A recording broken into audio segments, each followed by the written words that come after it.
त्या वतीने मी आपल्या सर्वांचे पुनश्च एकदा स्वागत करतो. अं, थोडं टेक्निकल इश्यूमुळे आज 5 मिनिट लेट झालं जॉईन करायला. त्याबद्दल दिलगिरी व्यक्त करून आजच्या संवाद सारथी व्याख्यानमालेला सुरुवात करतो. आज आपण ज्या व्याख्यानमालेसाठी जमलो आहोत ती सुरू करण्यापूर्वी आमच्या एनजीओ विषयी एक 2 मिनिटात मी तर माहिती देतो.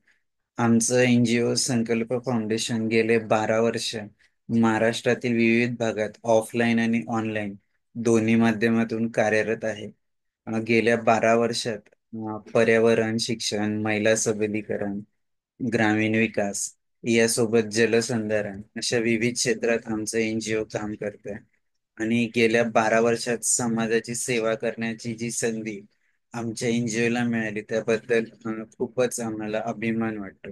आमच्या एनजीओचं मुख्य तत्व महात्मा गांधीजींचं खेड्याकडे चला आणि स्वामी विवेकानंद आणि रामकृष्ण परमहंसांचं शिवभावे जीवसेवा या तत्वानुसार आमचं एनजीओ गेले 12 वर्ष झाले काम करत आहे. आमच्या एनजीओची एक छोटीशी व्हिडिओ क्लिप मी इथं शेअर करतो.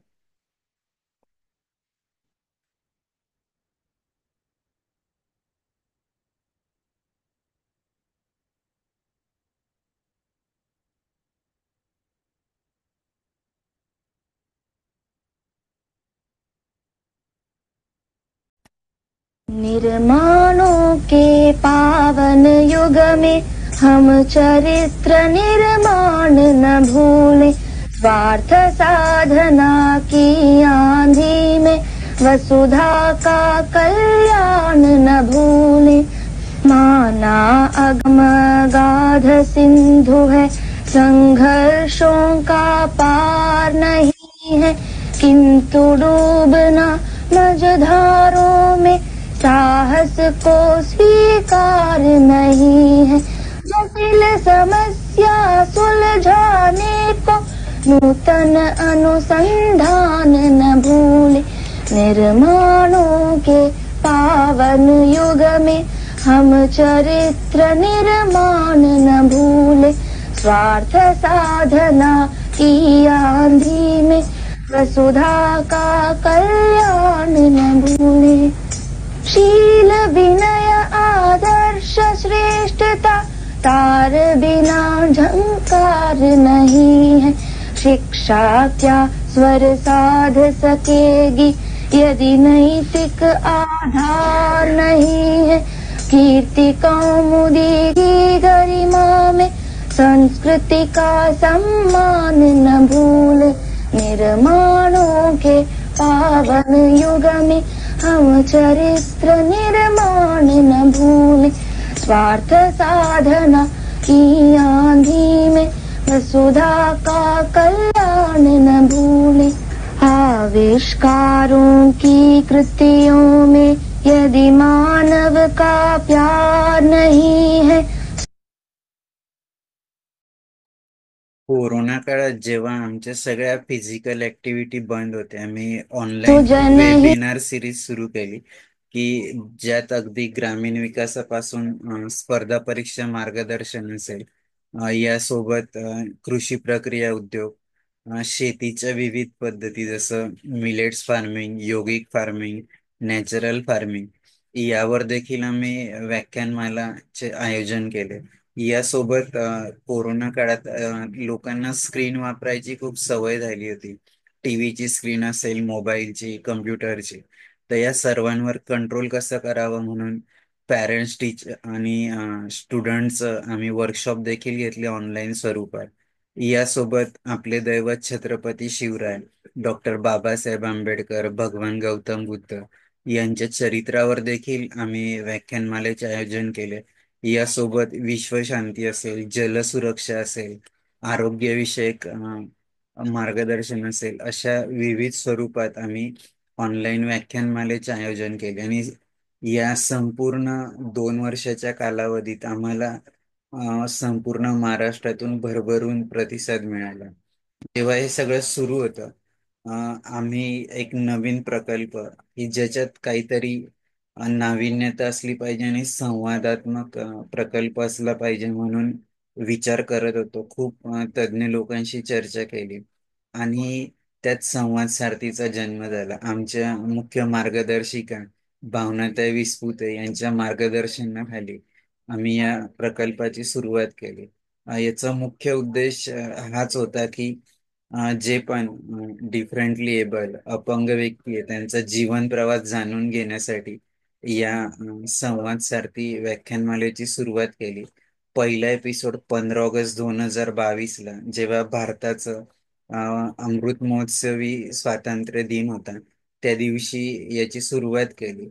आणि याचा मुख्य उद्देश की जे पण डिफरंटली एबल लोक आहेत त्यांचा जीवनात रोजच संघर्ष असतो, तर मग त्या संघर्षमय जीवन जगत असताना त्यांच्यातल्या कमी ओळखून ते त्याच्यावर कशी मात करतात, आपल्या जीवनाचं बॅलन्सिंग कसं करतात, यासोबतच ते आपल्या जीवनात जे काही प्लस मायनस पॉइंट्स असतात, त्यांचं जे करिअर असेल, त्यांची जी हॉबीज असेल, पॅशन असेल, त्यात ते आपल्या जे त्यांच्या सोबत आहे त्यांच्यासोबत स्पर्धा करत, कधी त्यांच्यासोबत तर कधी त्यांच्या पुढे जाण्याचा कसा प्रयत्न करतात.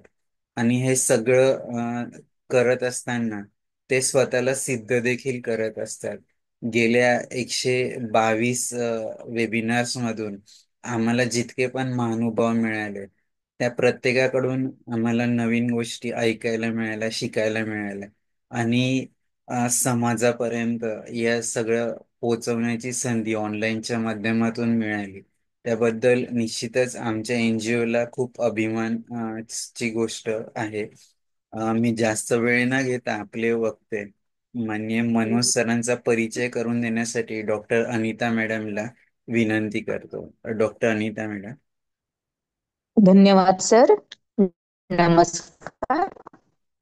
संकल्प फाउंडेशन संवाद सारथी या वेब संवाद सत्रातील पुष्प 123. ज्याप्रमाणे हाताचा पुढचा आणि मागचा भाग जरी वेगळा असला तरी तो हाताचा एक अविभाज्य भाग असतो, त्याचप्रमाणे अस्तित्व आणि कृती वेगळे असले तरी तो आपल्या आयुष्याचाच एक भाग असतो. म्हणजे कृतीशिवाय अस्तित्व नाही. त्याचप्रमाणे आपले संवाद सारथी हे देखील सांगता येईल. संवाद सारथी या मॅडम तुमचा आवाज ब्रेक होतोय, जरा संवाद रेंज सत्रातील मध्ये. 101 मिनिट. डॉक्टर अनिता मॅडम तुमचा आवाज ब्रेक होतोय, जरा रेंज मध्ये या ना. हॅलो. हा, आता येतोय? हो, हॅलो. आता क्लिअर आहे थोडं. हो, सुरुवातीपासून सांगू? हो, सुरुवातीपासून सांगू का? हॅलो. नमस्कार. संकल्प फाउंडेशन सामनेर आयोजित संवाद सारथी या वेब संवाद सत्रातील पुष्प 123. ज्याप्रमाणे आपल्या हाताचा पुढचा आणि मागचा भाग वेगळा असला तरी तो आपल्या हाताचाच एक अविभाज्य भाग असतो, त्याचप्रमाणे आपल्या आयुष्यामध्ये अस्तित्व आणि कृती वेगळे असले तरीच ते आपल्या आयुष्याचाच एक भाग, अविभाज्य भाग असतो. असेच आपले संवाद सारथी हे कृतीशील असे आहे, त्याचमुळे आपल्या वेब संवाद सत्राचं अस्तित्व टिकून आहे. तर संवाद सारथी या वेब संवाद सत्रातील 123वे पुष्प गुंफण्यासाठी आपल्या अपंगत्वावर मात करत शैक्षणिक व कला क्षेत्रात आपले वेगळे स्थान निर्माण करणारे कोल्हापूर येथील समर्थ विद्या मंदिरचे शिक्षक माननीय मनोज सखाराम शेडगे सर आज आपणास वक्ते म्हणून लाभलेले आहेत. सरांचं शिक्षण MS BEd सरांचं झालेलं आहे. सर हे नोकरी करत आहेत. सर शिक्षक आहेत. सरांना बुद्धिबळ आणि क्रिकेट खेळायला सरांना आवडतं. सरांचे छंद कविता करणे, गाणे ऐकणे आणि पर्यटन करणे हे सरांचे छंद आहेत. सरांना कोल्हापूर येथे आदर्श शिक्षक पुरस्कार देखील सरांना मिळालेला आहे रोटरी क्लब तर्फे. सर सामाजिक सेवेमध्ये देखील सक्रिय सहभाग सरांचा असतो. सरांनी आजवर अनेक गरजू मुलांना मानसिक, आर्थिक आणि भावनिक सहकार्य सरांनी केलेले आहे. गेली 25 वर्ष हे सरांचं काम अविरतपणे चालू आहे. सरांनी पुस्तकाचे लेखन देखील केलेले आहे.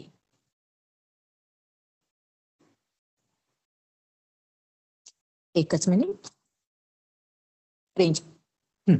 सरांनी छत्रपती संभाजी महाराज या पुस्तकाचे लेखन केलेले असून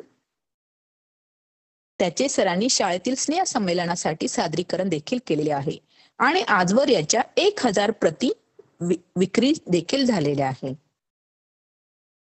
तर असे हे जे आपले वक्ते आहेत माननीय मनोज सकाराम शेडगे सर, करुणामय मनोजचा सर्जनशीलतेचा प्रयोग या विषयावर आपल्याशी संवाद साधणार आहेत. चला तर मग आपणही संकल्प फाउंडेशनच्या संवाद सारथी या वेब संवाद उपक्रमात सहभागी होऊया आणि अडथळ्यांवर मात करत पुढे जाण्यासाठी नवीन ऊर्जा मिळवूया. तर अधिक वेळ न घेता मी पुढील सूत्रे माननीय विशाल सरांकडे सोपविते. धन्यवाद. धन्यवाद डॉक्टर अनिता मॅडम. मी जास्त वेळ न घेता आलेल्या सर्व श्रोत्यांचे पुनश्च एकदा स्वागत करतो आणि आपले आजचे वक्ते माननीय मनोज सरांना विनंती करतो की त्यांनी आपला जीवन प्रवास आमच्या सोबत शेअर करावा. खूप खूप स्वागत आहे मनोज सर.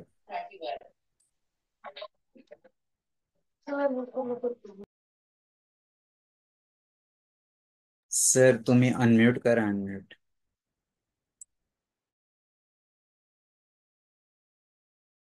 येतो का? हो आवाज सर, येतोय सर? आता येतोय, आता येतोय.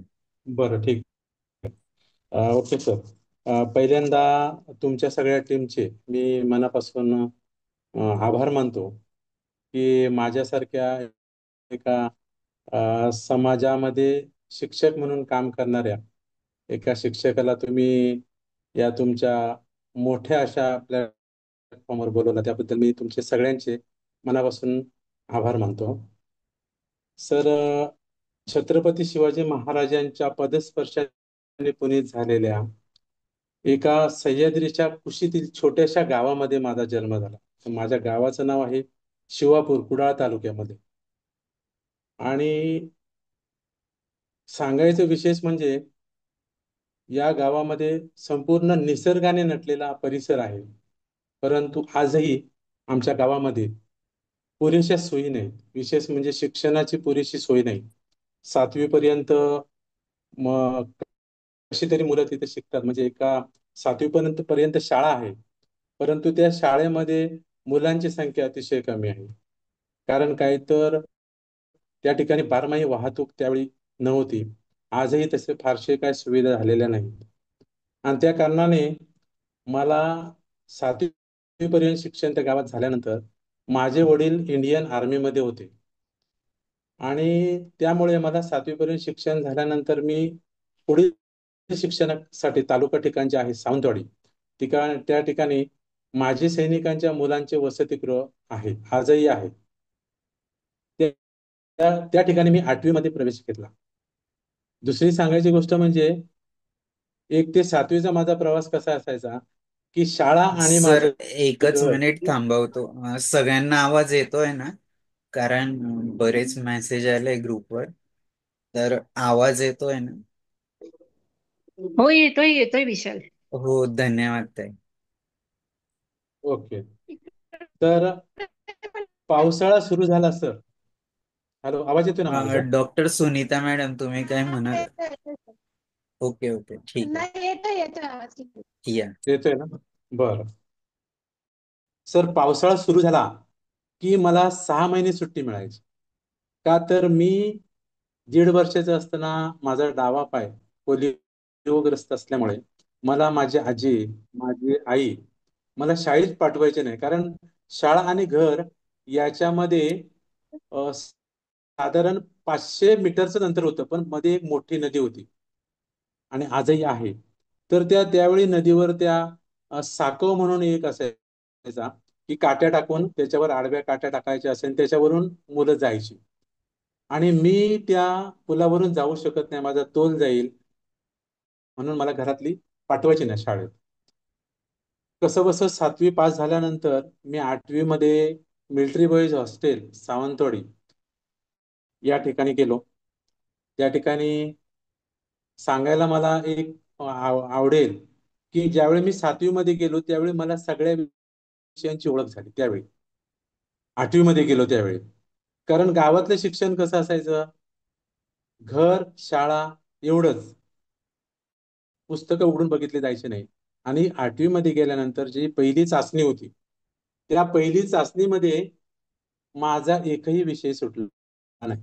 सगळ्या विषयामध्ये मी फेल झालो.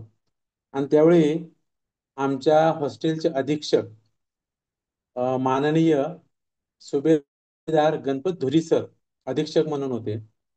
त्यावेळी रिझल्ट हातीत आल्यानंतर धुरी साहेब म्हणाले, की शेळके हे काय आहे, तुझं रिझल्ट आहे का काय आहे, आणि हे सगळं खाडाखोड केलेलं दिसते रिझल्ट मध्ये तुझ्या.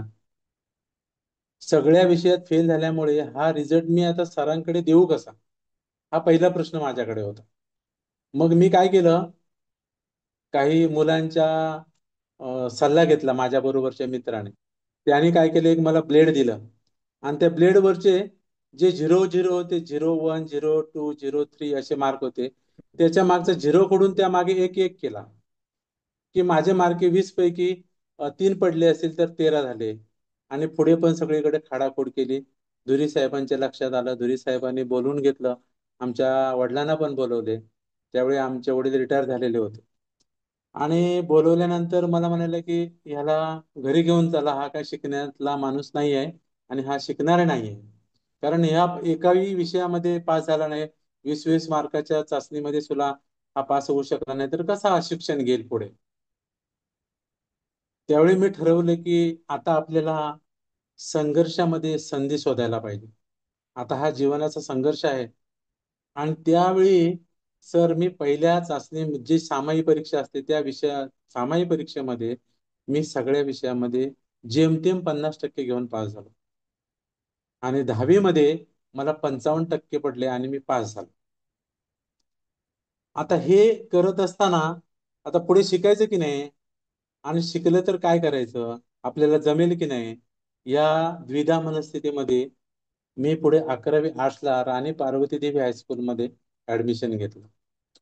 आणि ऍडमिशन घेतल्यानंतर मी 11वी 12वी झालो आणि 12वी मध्ये मला फर्स्ट क्लास मिळाला. तसंच मी पुढे शिकत गेलो. 15वी मध्ये पण मला फर्स्ट क्लास मिळाला आणि बीएड ला पण मला फर्स्ट क्लास मिळाला. आणि त्यावेळी मी सिद्ध करू शकलो, की मी जरी माझ्या गावामध्ये निरक्षर होतो असं मला त्यावेळी वाटत होतं, परंतु मी 15वी होऊन फर्स्ट क्लास झालो. त्याच्यानंतर मी MA पण केली कोल्हापूर युनिव्हर्सिटीला. आणि अशा ह्या माझ्या प्रवासामध्ये खूप अडचणी आल्या, परंतु त्या अडचणी सगळ्या मात करण्यावर मला एक दगडामध्ये मूर्ती कोरणारा माणूस भेटला. तो म्हणजे माझ्या हॉस्टेलचे सुभेदार गणपत धुरी साहेब. त्यांनी एवढी शिस्त लावली जीवनामध्ये, की सकाळी बरोबर 4:30-5 ला उठायचं. आणि 5 ला उठल्यानंतर हॉस्टेल मधला आमचा रूल होता, की 5 ला उठल्यानंतर पहिल्यांदा विहिरीतलं पाणी काढायचं कशीनं आणि डोक्यावर ओतायचं. आणि ते ओतून झाले की आंघोळ झाल्यानंतरच अभ्यासाला बसायचं.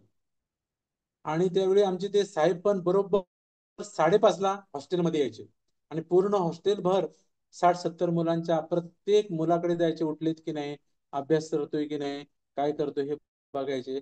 आणि आमची ज्यावेळी 5:30 ची बेल व्हायची, त्यावेळी बेल झाल्यानंतर सगळे उठून बसलेले असायचे अभ्यास करत. 6 वाजता दुसरी बेल व्हायची, सगळ्यांनी ग्राउंडवर यायचे. ते थंडीचे दिवस असू दे, पावसाचे दिवस असू दे, कुठलेही दिवस असू दे. आणि त्या शिस्तीमुळे आज जो मी काय उभा आहे या ठिकाणी तुमच्या समोर, आजही मग मी सर 5 वाजता उठतो. आजही मला असे सवय पडलेली आहे.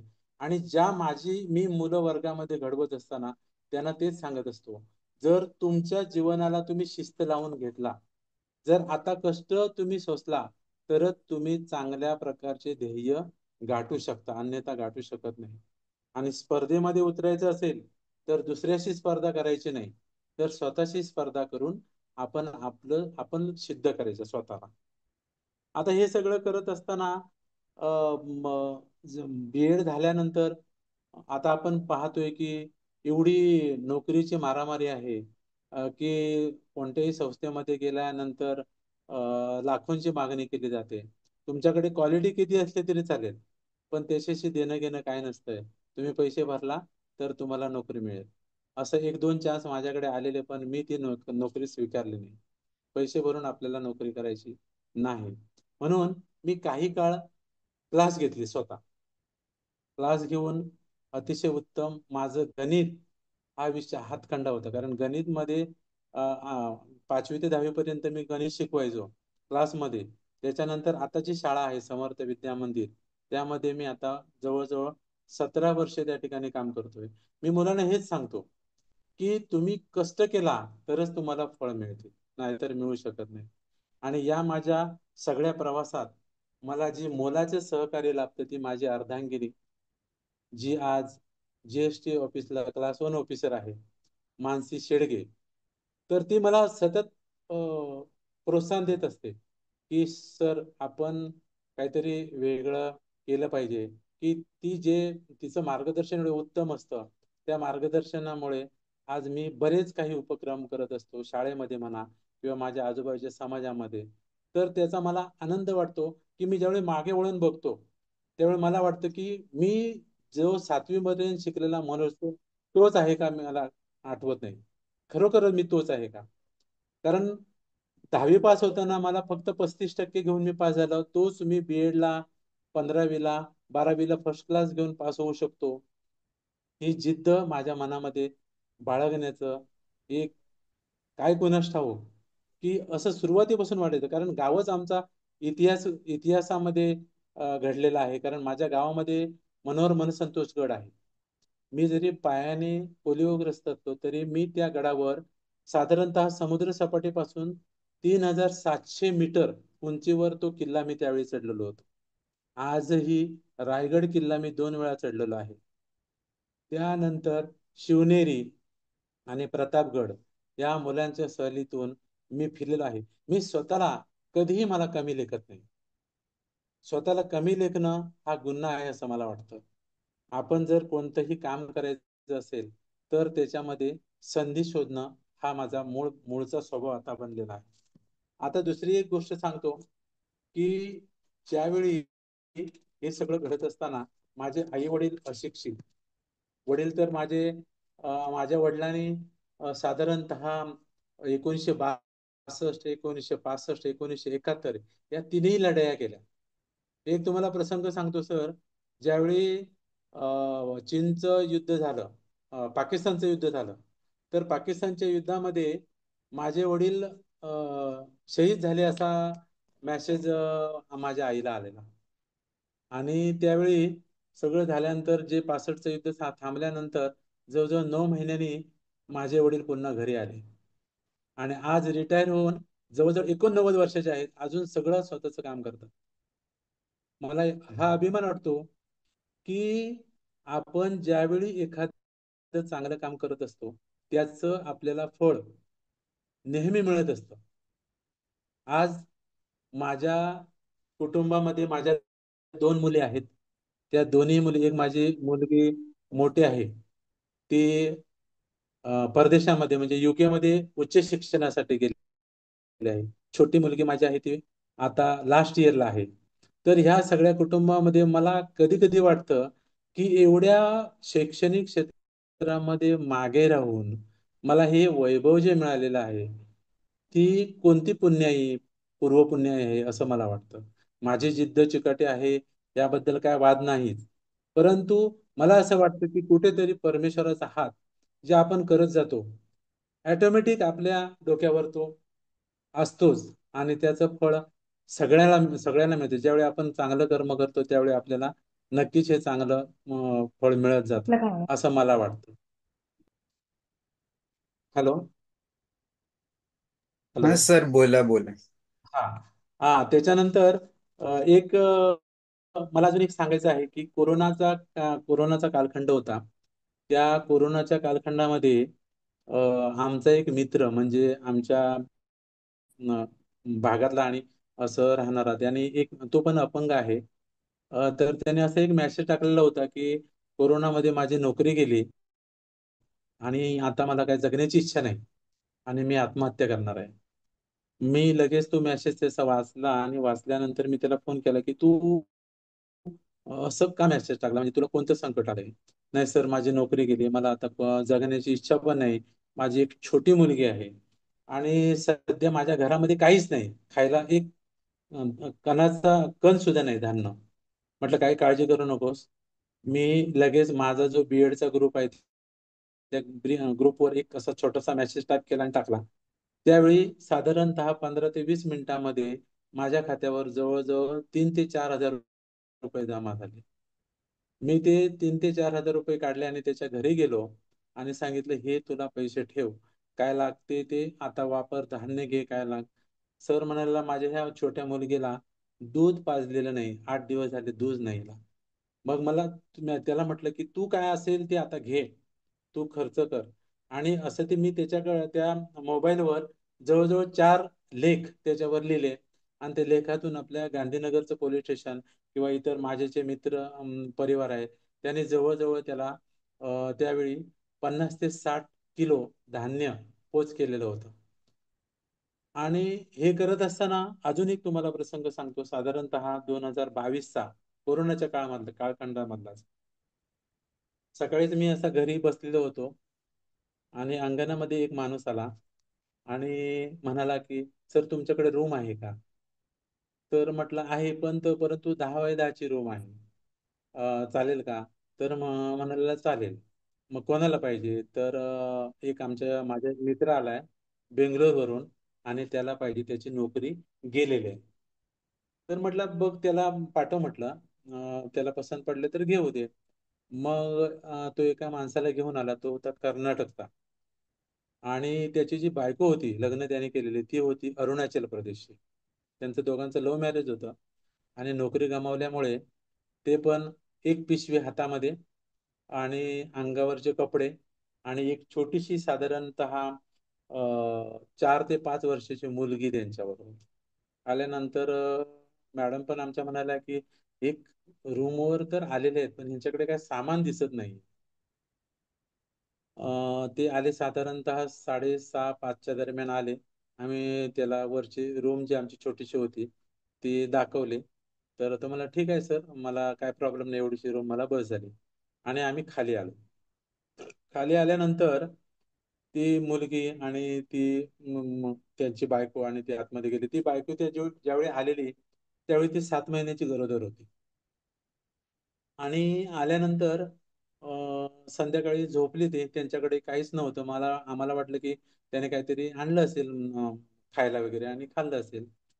आमच्या मॅडमनं वाटलं की सर, मी जरा वर जाऊन बघते, त्यांची परिस्थिती काय मला तर खूप बिकट वाटते की आपण ठेवलंय त्यांना तरी एक माणुसकीच्या नात्याने. त्यांना काय घर नाही, दार नाही, नोकरी नाही, धंदा नाही, आपण त्यांना दया दाखवली.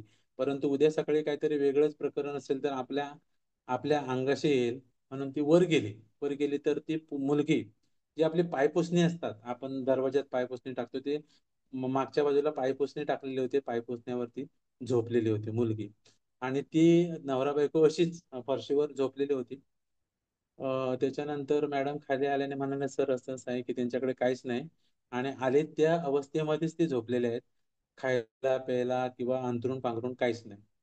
त्याच्यानंतर त्या मुलग्याला मी विचारले, तू काम कुठे करतोस? तर तो म्हणाला, मी सेंटरिंगचं काम करतो. तर किती किती दिवस करतोस? तर झाले आता 4-5 दिवस करतोस. मग पूर्वी काय करत होतास? तर मी पूर्वी माझा गाडीचा व्यवसाय होतो, त्यामुळे मी तो बेंगलोरमध्ये करायचो आणि कोरोनामध्ये मी पूर्ण लॉस झालो. बरं ठीक आहे. ते झालं. त्या मुलगीला आम्ही खाली बोलवलं आणि बोलवलं मॅडमने आमच्या विचारलं तिला की ऍक्च्युली काय परिस्थिती आहे ते आम्हाला सांगा, नाहीतर उद्या सकाळी काय होईल की आम्ही ठेवलं तुम्हाला या ठिकाणी रूम दिला, ठीक आहे, परंतु काय अडचण आहे तुम्हाला म्हणजे नेमकं? तर नाही, आमचं सामान आहे ते आम्ही बेंगलोरला ठेवून आलो, असं झालं तसं झालं. त्या दिवशी आम्ही दुपारी त्यांना म्हणजे सकाळी नाश्ता चहा वगैरे सगळं आम्ही घरातून दिलं, दुपारी जेवायला दिलं. आणि तो मुलगा जो होता तो कुठेतरी कोणाच्या तरी सेंटरिंगसाठी कामाला गेला. तो संध्याकाळी येईपर्यंत आमच्या मॅडमने तिच्याकडनं सगळी माहिती घेतली. तर तिने सगळी खरं खरी माहिती सांगितली की मी अरुणाचल प्रदेशचे आहे आणि मी कामानिमित्त बेंगलोरला आलेले होते. आणि बेंगलोरला माझी एक छोटी मुलगी होती. आणि ती मुलगी, मी आणि ही माझी मुलगी, आम्ही मी कुठेतरी असं काम करायचो जुनी भांडी आणि मी राहायचो. त्यावेळी हा आता जो नवरा आहे तो माझ्या माझ्या जीवनामध्ये आला. आणि पहिला जो नवरा होता तो नेपाळचा होता. आणि ते नेपाळचा असल्यामुळे त्याने काय केलं, तिला सोडून दिलेलं होतं. आणि ती अशीच महिला बेवारस सारखीच फिरत होती. हे ऐकल्यानंतर मला पण काय सुचेना म्हणजे आता आपण काय करू शकतो यांच्यासाठी. तर म्हटलं आता यांना आसरा तर दिलेला आहे, मग आसरा दिलेला असताना जर काहीतरी वेगळं झालं तर आपल्याला पोलीस कंप्लेंट हे ते आपल्याला सगळ्या तोंड द्यावं लागेल. तरी पण मी मॅडमना आमच्या म्हटलं की असू दे, बघूया तरी काय होईल ते होईल. आता माणूस म्हणून आपण त्यांना काहीतरी करायलाच पाहिजे. तर सांगतो तुम्हाला सर, आमच्या घरातील जे जादाचं सामान होतं, कुकर होता, त्याच्यानंतर कुकरमधली भांडी होती, ताट वाटी, जादाची चटई, त्याच्यानंतर गॅस शेगडी, हे सगळं त्याला दिलं. आणि तुम्ही म्हटलं काय काळजी करू नका, तुम्हाला काय लागेल ते आम्हाला सांगा. एक एक महिन्याचं राशन पण आम्ही त्यांना भरून दिलं. आणि ते सगळं व्यवस्थित अ, त्यांचं चालू झालं. तो पण कुठेतरी कामाला जायला लागला. परंतु दुर्दैव असं की ही लोक फक्त एक वर्षच एकमेकाबरोबर राहू शकली. तेवढ्यातच ती मुलगी जी होती 7 महिन्याची गरोदर, ती असतानाच त्यांची भांडणं व्हायला सुरुवात झाली आमच्या रूम मध्येच. मग मी त्याला 2-3 वेळा सांगितले त्या मुलग्याला की असं करू नकोस बाळा, आता त्या मुलगीला तर तुला तुझी बायको म्हणून घेऊन आलास, जबाबदारी तुझी आहे आणि तू तिला सांभाळला पाहिजेस. नाही, त्यांचं भांडण काय चालूच राहिलं. त्याच्यातच ती मुलगी तिच्या पोटात चावायला लागलं. आणि ती डिलेव्हरीसाठी आम्ही स्वतः मॅडम मी आम्ही डिलेव्हरीसाठी तिला सरकारी दवाखान्यामध्ये ऍडमिट केलं. आणि तिला त्यावेळी मुलगा झाला. आणि त्या मुलग्याचं सुद्धा साहेब बारसं, तिचं बाळणपण बारसं आमच्या घरामध्ये आम्ही केलं. तिचं 1 वर्षानंतर जावळ जे असतं ते पण आम्ही केलं. आणि मस्तपैकी त्या मुलाला तुम्ही म्हणणार नाही की हा मुलगा की कुठल्या तरी उच्च असा घराण्यामध्ये जन्माला आलाय. एवढा राजबिंडा मुलगा तिला जन्म झाला. आता ह्या छोट्या मुलाला ही सांभाळणार कशी? तर मग तिला काय सांगितलं, तुला जे जमेल ते आमच्या घरामध्ये काही काम कर, ती जबाबदारी आमची, की तुझं महिन्याचं राशन पुरवण्याची, तिला औषध पाणी करण्याची जबाबदारी आमची. हे सांगितल्यानंतर ती आमच्या घरामध्येच राहायला लागली. आमच्या घरामध्येच त्या छोटी मुलगी होती, तिला मी आमच्या शाळेमध्ये ऍडमिशन घेऊन दिलं. तिचा दाखला वगैरे सगळं व्यवस्थित बनवलं. आणि ती मुलगी एवढी हुशार होती, ती मोठी जी होती तिनं आणली होती, तिचं नाव पूजा. तर तिला कन्नड येत होतं, हिंदी येत होतं, मराठी येत होतं. मुलगी होती किती वर्षाची? फक्त 5 वर्षाची. आता ते सगळं झाल्यानंतर ह्यांची पुन्हा भांडणं चालू झाली. मग ती ज्यावेळी आलेली सोडून, 15-16 वर्षाची असताना ती घर सोडून आलेली.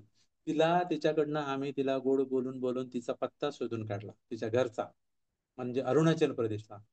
आणि तिला म्हटलं की तुझं गाव कुठे आहे, काय आहे ते.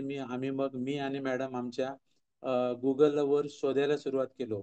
बडदुमसा म्हणून तिचं गाव होता. ते शोधून काढलं, तुझा पत्ता सांग, तो पत्ता दिला. आणि ते सांगेल तसा आम्ही पत्ता तिचा तयार केला.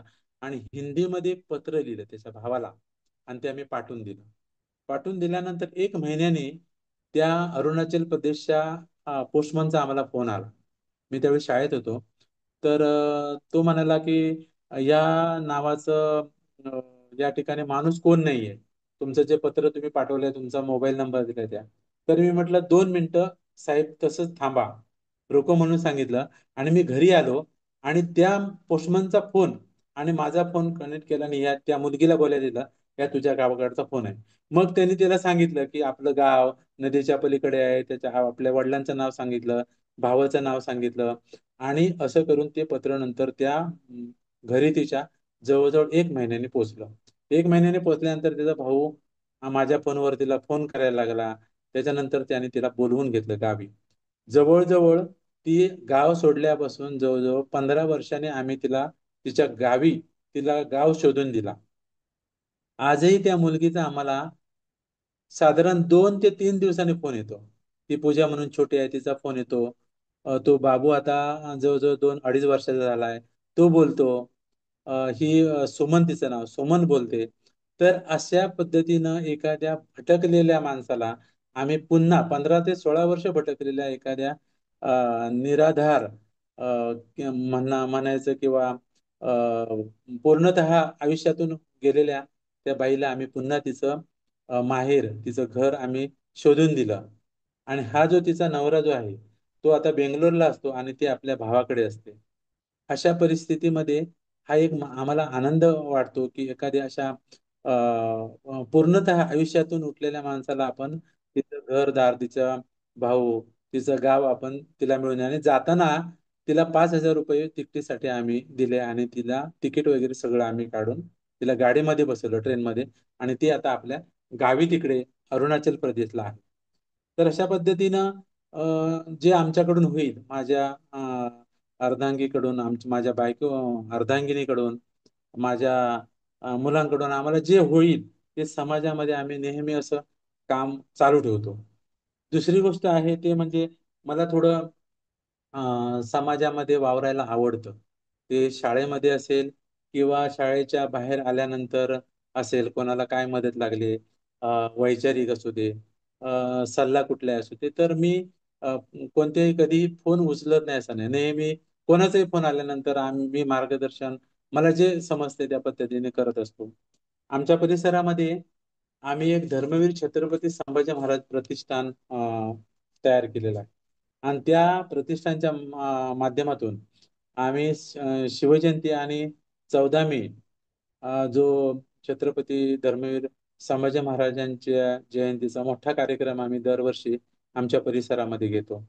आणि त्यावेळी इतिहासावर आधारित असं नाटक मोठं, म्हणजे 3 अंकी नाटक, पोवाडे असे कार्यक्रम ठेवतो. आणि एक संभाजी महाराजांचा जो चुकीचा इतिहास समाजासमोर गेलेला आहे, तो खरा इतिहास मांडण्याचा आम्ही नेहमी प्रयत्न करतो आमच्या धर्मवीर छत्रपती संभाजी प्रतिष्ठानच्या माध्यमातून. त्यानंतर मागे साधारणतः अ, 4 ते 5 वर्षापूर्वी माझं ऍक्सिडेंट झालेलं होतं आणि माझा डावा हात पूर्णतः मोडलेला होता. पायाचा तर प्रॉब्लेम होता आणि हात पण मोडलेला होता. आणि अशा परिस्थितीमध्ये मी अगोदर 4 ते 5 महिने लिखाण करत होतो की संभाजी महाराजांच्या जीवनावर आपण एक महानाट्य लिहावं. आणि ते करत असतानाच माझा हात फ्रॅक्चर झाल्यामुळे मला टायपिंग वगैरे काहीच करता येईना. त्यावेळी मी ठरवलं की छत्रपती संभाजी महाराजांनी 5.5 लाख सैन्याशी ज्यावेळी झुंज दिली, औरंगजेबाच्या 5.5 लाख सैन्याशी झुंज देणारा मर्द मराठा जर 70,000 सैन्याने सामना करू शकतो, तर एक हात नसला म्हणून काय होईल? आपण एका हाताने टायपिंग करायचं. आणि एका हाताने टायपिंग करून सर मी जवळजवळ 1 महिन्यामध्ये ते पूर्णतः पुस्तक तयार केलं. आणि ते पुस्तक ज्यावेळी प्रकाशनाच्या मार्गावर आलं, त्यावेळी अ, ई साहित्य प्रतिष्ठानकडून ते माझं पुस्तक प्रकाशन झालं. तर ते पुस्तक प्रकाशन करत असताना मला सगळेजण म्हणे की तू एका हाताने टायपिंग रोज करतोस, कारण मला 1 महिना 1 ते 1.5 महिना सुट्टीच घ्यावी लागली, मला शाळेतच जाता येत नव्हतं. सर माझा आवाज येतोय ना? हॅलो. सर हेच पुस्तक ना? हा, हा, हा, बरोबर, हे आवाज येतोय ना सर माझा? हो, येतोय येतोय. हो, हा, येतोय. हा. तर ते प्रकाशन ई साहित्याकडून झालं. आणि त्यावेळी सगळेजण मला म्हणायला, माझे मित्र वगैरे म्हणायला लागले की तू तर जी प्रस्तावना लिहिली आहेस, त्या प्रस्तावना वाचताना आमच्या अंगावर काटा येतो. की तू एक हात गळ्यात घालून, असा गळ्यात घातलेला एक असा हात असायचा आणि एका हाताने मी टायपिंग करायचो. आणि साधारणतः 184 पेजेसचं ते पुस्तक मी टाईप करून एका हाताने पूर्ण केलं. आणि मला त्यावेळी वाटलं की आपण सुद्धा काहीतरी करू शकतो, की कोणता एखादा अवयव नाही आहे म्हणून त्याच्याकडे रडत न बसता परिस्थिती परिस्थितीवर मात करणं हे प्रत्येकाच्या रक्तामध्ये असलं पाहिजे. कारण परिस्थिती काय तीच राहत नाही, परिस्थिती बदलत असते. आणि या परिस्थिती बदलण्याची ताकद फक्त माणसामध्येच आहे.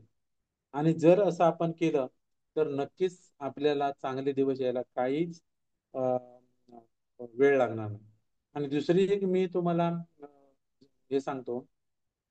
ज्यावेळी मी कणकवली तालुक्यामध्ये एका शाळेमध्ये मुख्याध्यापक म्हणून मी त्या ठिकाणी होते, त्यावेळी ती विनानंद शाळा होती. आणि त्यावेळी कुंभार समाजाची बरीच लोक मी राहत होते तिथे राहायचे. आणि त्या लोकांची परिस्थिती तर एवढी नाजूक असायची की त्या मडक्या ज्यावेळी करायचे त्याच्यावरच त्यांचा उदरनिर्वाह चालायचा. आणि त्यावेळी मी शाळेतनं आल्यानंतर एक बरोबर त्या दरवाजेच्या म्हणजे ज्या ठिकाणी मी यायचो त्या बाजूच्या घरामध्ये एक वृद्ध व्यक्ती, साधारण त्यावेळी तिचं वय 75 ते 80च्या दरम्यान असतं. तर मी त्याच्यावर नेहमी बोलायचो, आजोबा कसे आहात, चहा पिला का? म्हणजे कोकणीमध्ये, आजोबा कसे आसात, चहा पिलास, बरा वाटता मा तुमका, असं वगैरे मी बोलायचो त्यांच्याबरोबर. ते बोलल्यानंतर त्यांना पण वाटलं की ही व्यक्ती काहीतरी वेगळी आहे. आणि असं केल्यानंतर ते आजोबा रविवार शनिवार ज्यावेळी मला सुट्टी असेल त्यावेळी माझ्याकडे येऊन गोष्टीला बसायचे. मग मी त्यांची मुलाखत घ्यायचो की आजोबा काय मग सध्या काम करतात? ते काय नाही, आता माझ्याने होत नाही, माझे हात चालत नाही, काय चालत नाही. मग तुमचे मुलगे काय करतात? तर मुलगे काय हे मडकीचंच काम करतात, त्यांना पण ते पण काय आमच्याकडे बघत नाही. मग काय करूया आपण, तुमच्यासाठी काय करता? सर माझ्यासाठी तुम्ही एक काम करशात? तर करीन म्हटलं, काय करू तुमच्यासाठी? तर तुम्ही माका कणकवलीत गेल्यानंतर एक फार्म घेऊन या. तर कसलो फार्म घेऊन या? तर तो म्हाताऱ्यांका पेन्शन मिळता त्याचा फॉर्म घेऊन ये. तर म्हटलं ठीक आहे, मी कणकवलीला गेल्यानंतर तुमचा तो जे वयोवृद्ध माणसांना जी पेन्शन मिळते त्याचा फॉर्म मी जरूर घेऊन येईन आणि तो मी सबमिट करेन आणि तुम्हाला पेन्शन पण चालू करून देईन. असं केल्यानंतर ते मी आणला, फॉर्म भरला त्यांचा. आणि त्यावेळी त्या कालखंडामध्ये माझ्या मित्राचे वडील त्या तहसीलदार कचेरीमध्ये क्लार्क म्हणून होते. मग मी काय केलं त्यांना म्हटलं की काका काही करून हा एक फॉर्म मात्र तुम्ही सबमिट करून किती रुपये दे, 500 रुपये का असेना पण ह्या व्यक्तीला मिळायला पाहिजे. झाल्यानंतर ह्याच्या तहसीलदार कचेरीतून त्यांना हे पत्र आलं की तुम्ही तुमचं रेशन कार्ड वगैरे घेऊन या. ते पत्र आल्यानंतर आले माझ्याकडे, सर ह्या बघा हो माका काहीतरी पत्र येईल हा. तर मी बघितलं तर त्याच्यामध्ये त्यांना आलेलं की तुमचे रेशन कार्ड वगैरे, तुमचं दारिद्र्य कार्ड काय असेल ते तुमचे कागदपत्र घेऊन या आणि तुमची पेन्शन मंजूर झाली.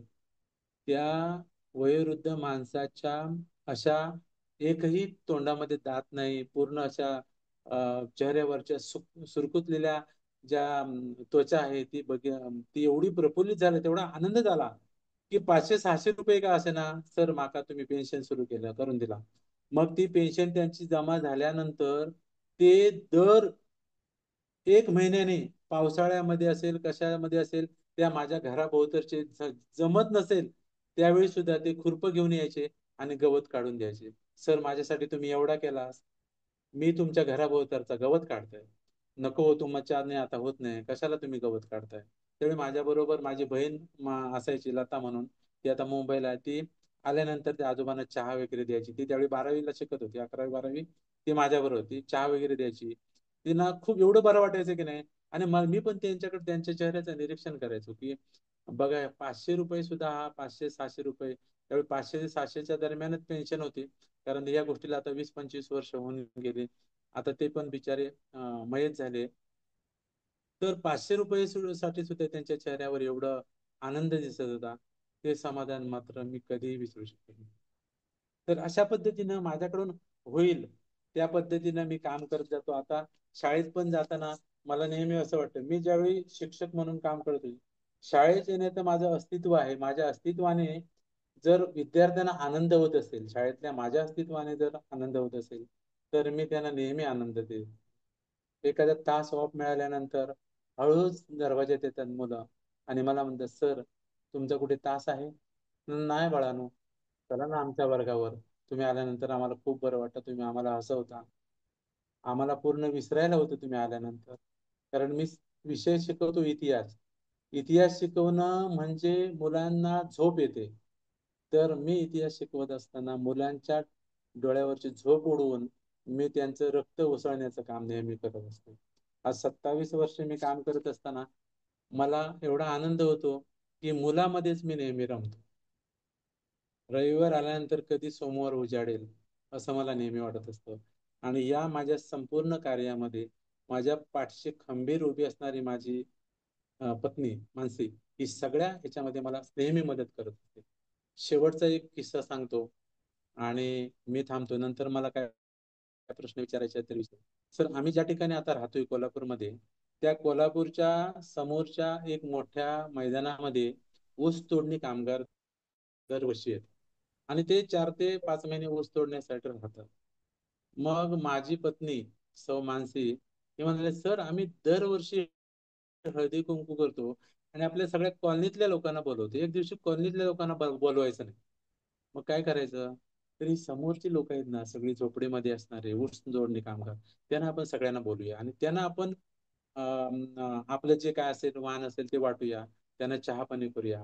ही ते एवढी सुपर त्याची आयडिया मला खूप आवडली. ते म्हटलं मस्तच एकदम आयडिया सुचली तुला. आपण त्यांना बोलवतो. त्यांना सगळ्यांना आम्ही बोलवून आणलं. जवळजवळ 20-25 बायकांना ते आम्ही घरामध्ये बोलवलं आणि तेवढे त्यांना एवढा आनंद झाला. तर तिकडे दुष्काळी भागातली ती लोक आणि ती गाणं म्हणायला लागली. त्यांच्या त्या तिकडच्या ह्याच्यामध्ये वेगळ्या प्रकारचं गाणं म्हणायला लागलं. आम्हाला पण ऐकून आश्चर्य वाटलं. आणि त्या बायका म्हणाल्या की साहेब, आम्हाला कधीच अशा मोठ्या बंगल्यामध्ये कोणी आजपर्यंत बोलवलेलं नाही. आम्ही झोपडपट्टीमध्ये राहणारे लोक, आम्हाला चहा पाणी दिला, आम्हाला तिळगुळ दिला, आम्हाला खूप आनंद झाला. तुमचं कल्याण हो दे, तुमचं तुमचं सगळं आयुष्य भरभराटीत येऊ दे, असा किती मोठा आशीर्वाद त्या गरिबाने दिला. आणि ते मला त्यावेळी मनाची श्रीमंत लोक वाटली. कारण ती अशी फिरायची, पाणी कोण देते का त्या मडक्या घेऊन पाण्यासाठी फिरायची. मग मी काय करायचो, आमच्या बोर बोर चालू करायचो आणि त्यांना पाणी द्यायचो. येईल त्याला पाणी द्यायचो. असं करून करून करून सगळी माणसं शेवटी आपण ह्या जगामध्ये येताना आणलेलं काहीच नाही, नेणार तरी आपण काय आहोत? जर आपल्याकडे प्रेम असेल, प्रेम वाटत फिरलो तरी मेल्यानंतर सधी कोणतरी म्हणेल की शेडगे सर किंवा त्यांच्या मॅडम होत्या चांगल्या, चांगली माणसं होतं. हे मोठं पुण्य, हीच आपली कीर्ती आहे असं मला नेहमी वाटतं.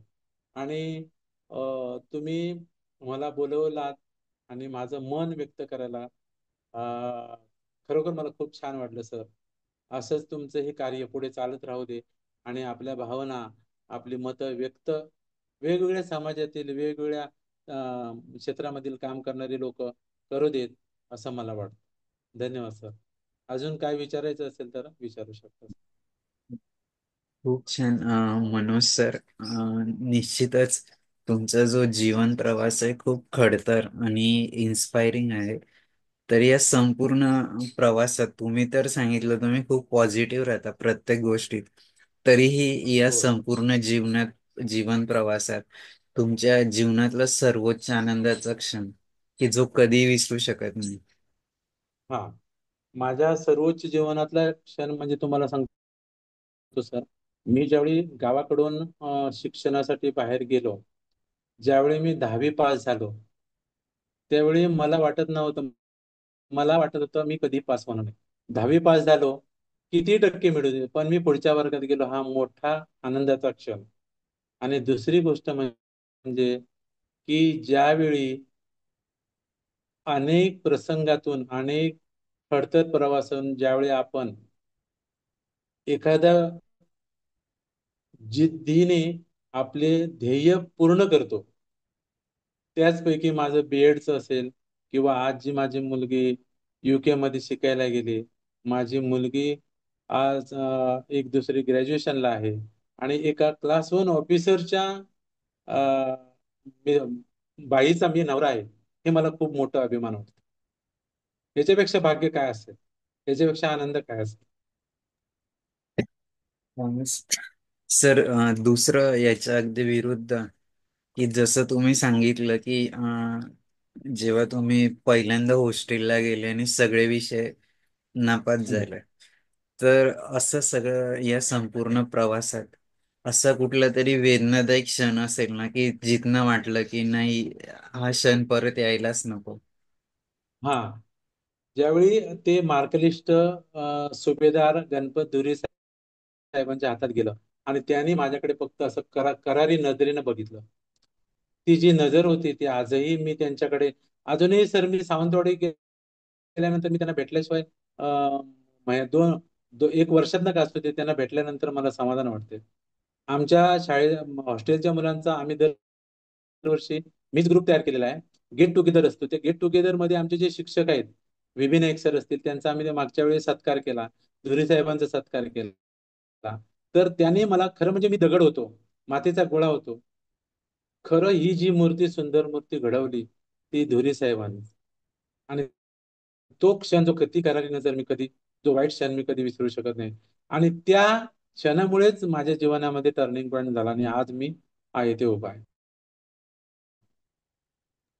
आणि सर, एक अजून की या संपूर्ण प्रवासात जसं तुम्ही स्वतःच सगळं सांभाळून, म्हणजे आपल्या अपंगत्वावर मात करत स्वतःला सिद्ध केलं.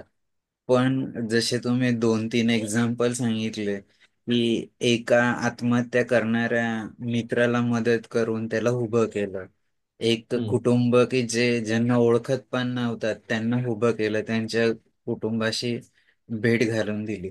तर हे हो. सगळं करण्याची प्रेरणा, आणि जसं तुम्ही सांगितलं की इवन तुम्ही शाळेत शिकवताना पण इतिहास सारखा जो लोकांना उदास विषय आवडतं. वाटतो तो आनंदी विद्यार्थी शिकतात. तर ही सगळी प्रेरणा तुम्हाला कुठून मिळते? What is the spark behind it? त्याच्याबद्दल सांगा. हा, आता हे सगळं करत असताना आम्ही सर, शाळेत असताना एक आमचे तेंडुलकर सर म्हणून होते. ते गणित आम्हाला शिकवायचे. आणि गणित शिकवत असताना कोणतेही गणित त्यांच्याकडे घेऊन गेल्यानंतर ते एवढ्या सहजपणे शिकवायचे, सांगायचे की हे करत असताना तुम्ही स्वतःला कमी समजू नका. तुमच्या मनामध्ये एक गोष्ट असली पाहिजे की हे मी करू शकेन, हे मला येईल. ज्यावेळी तुम्ही मनाशी ठरवता की कोणतंही काम करण्याचं असेल, तर ते मनापासून केला तर तुम्हाला नेहमी यश मिळेल. पहिल्यांदा आपण हारतो कुठे? जर मनाशीच आपण ठरलं हे मला जमणार नाही, तर कधीच जमणार नाही. आणि दुसरी गोष्ट, आपण प्रश्न जो तुम्ही विचारला की ही प्रेरणा कुठून मिळाली, तर माझी नेहमी आई मला सांगते की आपल्याला जमेल ते आपण दुसऱ्यासाठी करावं. जमेल ते, त्याला काहीच मोल नसते. माझी आई खरं म्हणजे कोणत्याही शाळेत गेले नाही, पण तिनं कधीही मला चुकीचं गायडन्स केलं नाही. जे तुला जमेल ते कर, जे तुला येईल ते कर. नेहमी दुसऱ्याला हसवण्यासाठी प्रयत्न करत राहायचा. आणि त्या माझी अ, बायको, माझी पत्नी आणि मी, आमचे स्वभाव पण दोघांचे एवढे 100% जुळलेले आहे की तिचा स्वभाव हाच आहे की दुसऱ्याला मदत करणे, नेहमी दुसऱ्याला मदत करणे, काय असेल त्याला मदत करणे. आणि त्यामुळे आता आम्हाला दोघांना सवय झाली, काय असेल ते, कुठल्याही स्वरूपाची मदत असू दे, कोणाला मार्गदर्शन असू दे, कोणाला. आमच्याकडे काय भरपूर पैसा नाही, परंतु जर आपल्याकडे 100 रुपये असेल तर 50 रुपये दुसऱ्याला देऊन त्याची गरज भागत असेल तर त्याच्यामध्ये आम्ही समाधान मानतो. आणि ते आता सवयच झाली सर. हम्म. खरोखर सर, तुमचं प्रेरणादायी व्यक्तिमत्व आहे. अजून बरंच विचारायचं आहे, पण मी सर भावनाताईंना विनंती करतो की त्यांनी आधी बोलावं, नंतर आपण सर्वांसाठी मंच खुला करूया. भावनाताई. नमस्कार सर. थँक्यू नमस्कार. विशाल. आणि सर, पूर्ण सगळं तुमचं जे बोलणं होतं ते ऐकलं. आणि हा. खूप विशाल म्हणतो तसंच आहे की अतिशय इन्स्पायरिंग असं तुमचं सगळं एकंदरीत जीवन प्रवास आहे. आपले त्रास सहन करत असताना सुद्धा दुसऱ्याला मदत करण्याची इच्छा कायम ठेवणं. कारण अपंगत्वाचा प्रवास हा असा असतो ना, की अनेक अ, नकारात्मक गोष्टींना नेहमीच तोंड द्यायला त्यामध्ये लागतं. हा म्हणजे सततच असं होत असतं, की म्हणजे काही वेळेस मदत मिळते, काही वेळेस मदत मिळत सुद्धा नाही. हम्म. आणि ती मिळत नाही हे अगदी सहजपणे नुसतं नाही म्हणून नाही, त्याच्या जोडीला बरेचसे कॉमेंट्स निगेटिव्ह हे हो, आपल्याला निघेल. ऐकत ऐकत पुढे जावं लागतं. आणि त्यातून ज्यावेळेस तुम्ही तुमचा हा प्रसंग सांगितला, की तुम्ही सगळ्या विषयात नापास झालेला होतात हो, आणि मग खाडाखोड केली हो, मार्कशीटमध्ये वगैरे. हा, तर म्हणजे ती खाडाखोड करण्याची इच्छा झाली ह्याचं कारण पण त्याच्या पाठीमागे आहे, की आपली जी शिक्षण पद्धती आहे ना त्याच्यामध्ये सुद्धा खूप आहे, हो, की बाकीचे काय पोटेन्शियल्स आहेत मुलामध्ये त्यापेक्षा त्याच्यावर गुण किती दिसतात हे खूप महत्वाचं असतं सगळ्यांच्यासाठी. आणि त्यावेळेस जी एक निगेटिव्हिटी तुम्ही अनुभवली असेल ती फार विचित्र असणार आहे, की तुम्हाला कळतं म्हणजे प्रत्येकाला हे तर कळत असणार आहे, की तुम्हाला तुमच्यामध्ये किती पोटेन्शियल आहे हे कळत असून पण गुण मात्र तसे दिसतात. हो, आणि त्यातून अपंगत्व आहे आणि मग अशा वेळेस जी एक निगेटिव्हिटी खूप वाढीव प्रमाणामध्ये आपल्याला दिसते ही सगळी सोसून सुद्धा स्वतः एक तर स्वतःला प्रूव्ह करण्याचा एक वेगळा प्रवास असतो. हो, जोडीदारासोबतचा प्रवास हा एक वेगळा प्रवास असतो. त्यानंतर समाजासोबतचा वेगळा प्रवास असतो आणि हा सगळा प्रवास पार करून झाल्यानंतर आपण समाजाचं देणं लागतोय ह्या विचाराशी ठाम राहून आणि नुसत्या त्या विचाराशी नाही तर कृतिशील राहून तुम्ही खूप मोठं म्हणजे पल्ला गाठला. मला तो प्रसंग ऐकून सुद्धा खूपच एकदम म्हणजे काय बोलावं तुमच्याविषयी असं मला वाटलं, की 15 वर्षानंतर एखाद्या मुलीला तिच्या घरी तिच्या होमटाऊनला पोहोचवणं हे खूप मोठं टास्क होतं. हो, आणि म्हणजे तुम्ही आता ते खूप थोडक्यात वेळेच्या मर्यादेत ते सगळं सांगितलं. हो, पण म्हणजे हे खूप मोठं सत्कर्म तुम्ही केलं आणि यासारख्या बऱ्याच गोष्टी तुमच्याकडे असतील, की कारण तुमच्यासारख्या स्वभावाचा आणि मॅडम सारख्या स्वभावाचा जेव्हा असं मिलाफ होतो ना, त्यावेळेस खरंच खूप मोठे एक काय परोपकाराचं एक मोठं माहोलच तयार झालेला असणार आहे तुमच्या घरामध्ये. हो, आणि तुमच्या मुलांमध्ये, तुमच्या दोन्ही मुलींमध्ये सुद्धा ते सगळं आलेलं असणार हो, याची पण मला खात्री आहे. आणि म्हणजे आपण म्हणतो ना की शुद्ध बीजा पोटी फळे रसाळ गोमटी. तसंच आहे ते की तुम्ही दोघ जण अशा पद्धतीने सर्वांना मदत करतायत. तुमची मुलं तुमच्या मुली पण ते सगळं बघता आहेत. आणि या सगळ्या तुमच्या प्रवासामध्ये तुमच्या सहचारिणीची तुम्हाला खूप सुंदर साथ मिळाली याबद्दल पण तुम्ही कृतज्ञ आहात. त्याबद्दल तुम्ही बोलून दाखवत आहात.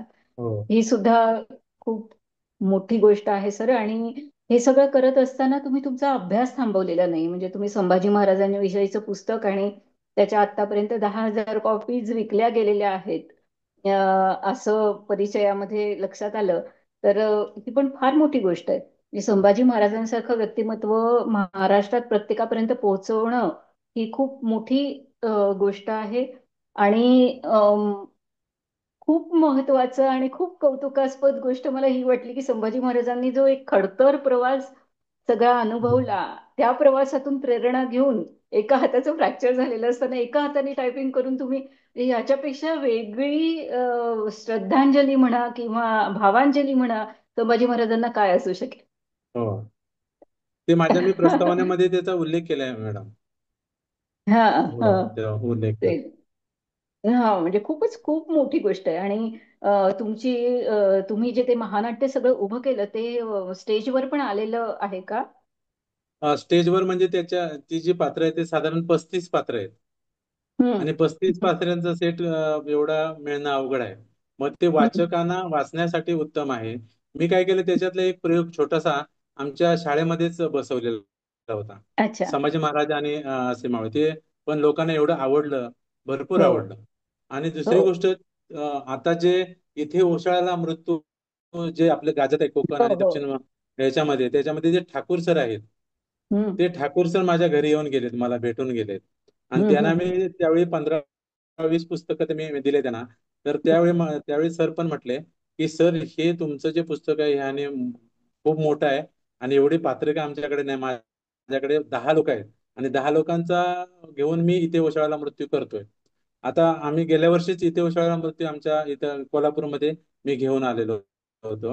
हम्म, हम्म, आणि त्यावेळी पण त्याने माझं खूप कौतुक केलं. त्यानंतर आपले ताराणी हायस्कूलचे जे आझाद नायकवडी सर आहे, त्यांच्याकडून सुद्धा माझं हे झालं की खूप छान पुस्तक लिहिले असं. वा वा सर. हा सर, म्हणजे ऐतिहासिक पुस्तक लिहिणं हे अजिबात सोपं नसतं. फार नाही वेगवेगळ्या प्रकारचे भरपूर अभ्यास करायला लागतो. रेफरन्सेस घेऊन ते सगळं लिहावं लागतं. रेफरन्स द्यायला. आणि तुमचं म्हणजे तुमची शाळा, तुमचं घर, तुमचं सामाजिक काम, अधिक अभ्यास या सगळ्या आघाड्यांवर लढून, आणि अपंगत्वाचा जो एक वेगळ्या पद्धतीचा त्रास असतो, प्रत्येकालाच असतो तो, आपण आता तो ओव्हरलुक करायला शिकलेलो असतो इतक्या हो वर्षामध्ये. पण हो. तो त्रास काही कमी नसतो, आपल्याला आता तो खूप कमी वाटायला लागलेला असतो. कमी वाटत. पण हो. त्या सगळ्या आघाड्यांवर लढून इथपर्यंत तुम्ही पोहोचलात, ही खूपच कौतुकास्पद गोष्ट हो. आहे. म्हणजे पुन्हा मी एकदा विशालला थँक्स म्हणेन की अजून एक रत्न आमच्या समोर विशालने सादर केलं. हो. खूप धन्यवाद ठीक आहे. सर. खूप अजून छान वाटलं तुमचं. हा अजून एक मला ते सांगायचं राहिलं की जे आपण हं, मी जे हे पुस्तक लिहिले धर्मवीर छत्रपती संभाजी महाराज, ते हं, लिहिण्यामागे सुद्धा एक मला प्रेरणा मिळाली. ते म्हणजे काय की ज्यावेळी मी 5वीला होतो आमच्या गावाकडच्या हं, शाळेमध्ये, त्यावेळी राजा हं, संभाजी हे नाटक सादर झालेले होते. त्यावेळी 7वीच्या मुलांनी केलेलं होतं.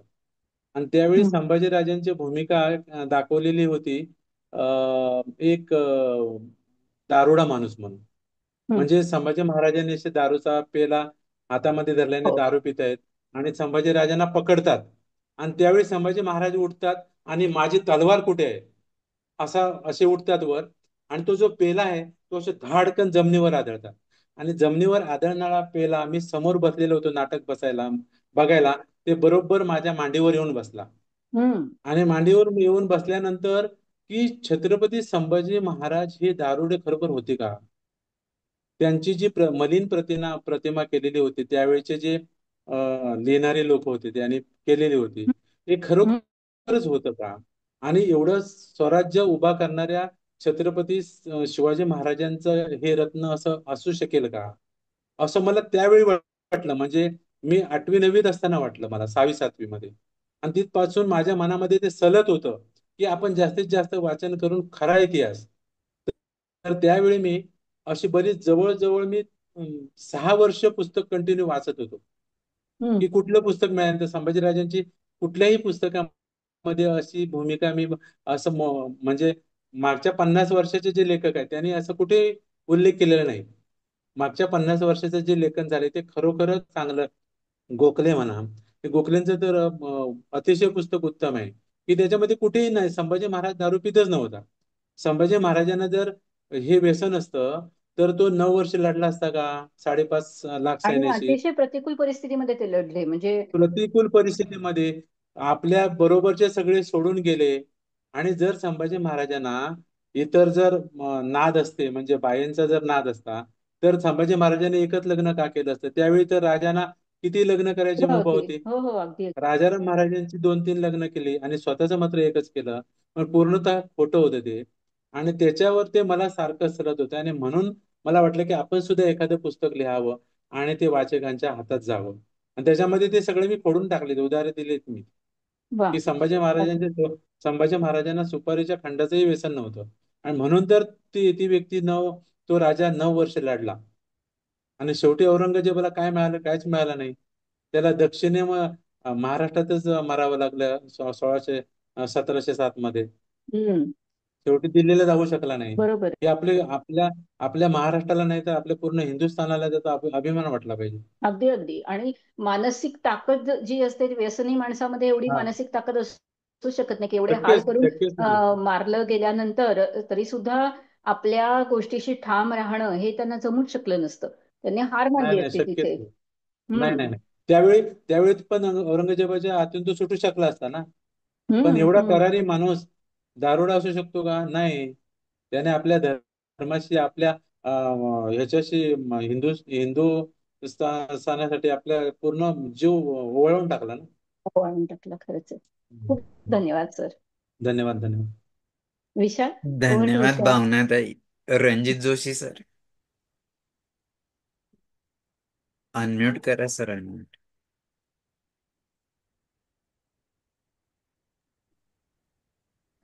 हा, बोला रणजित म्हणून जोशी सर. शेळके सर, तुमचं नमस्कार. आजचं जे नमस्कार. नमस्कार.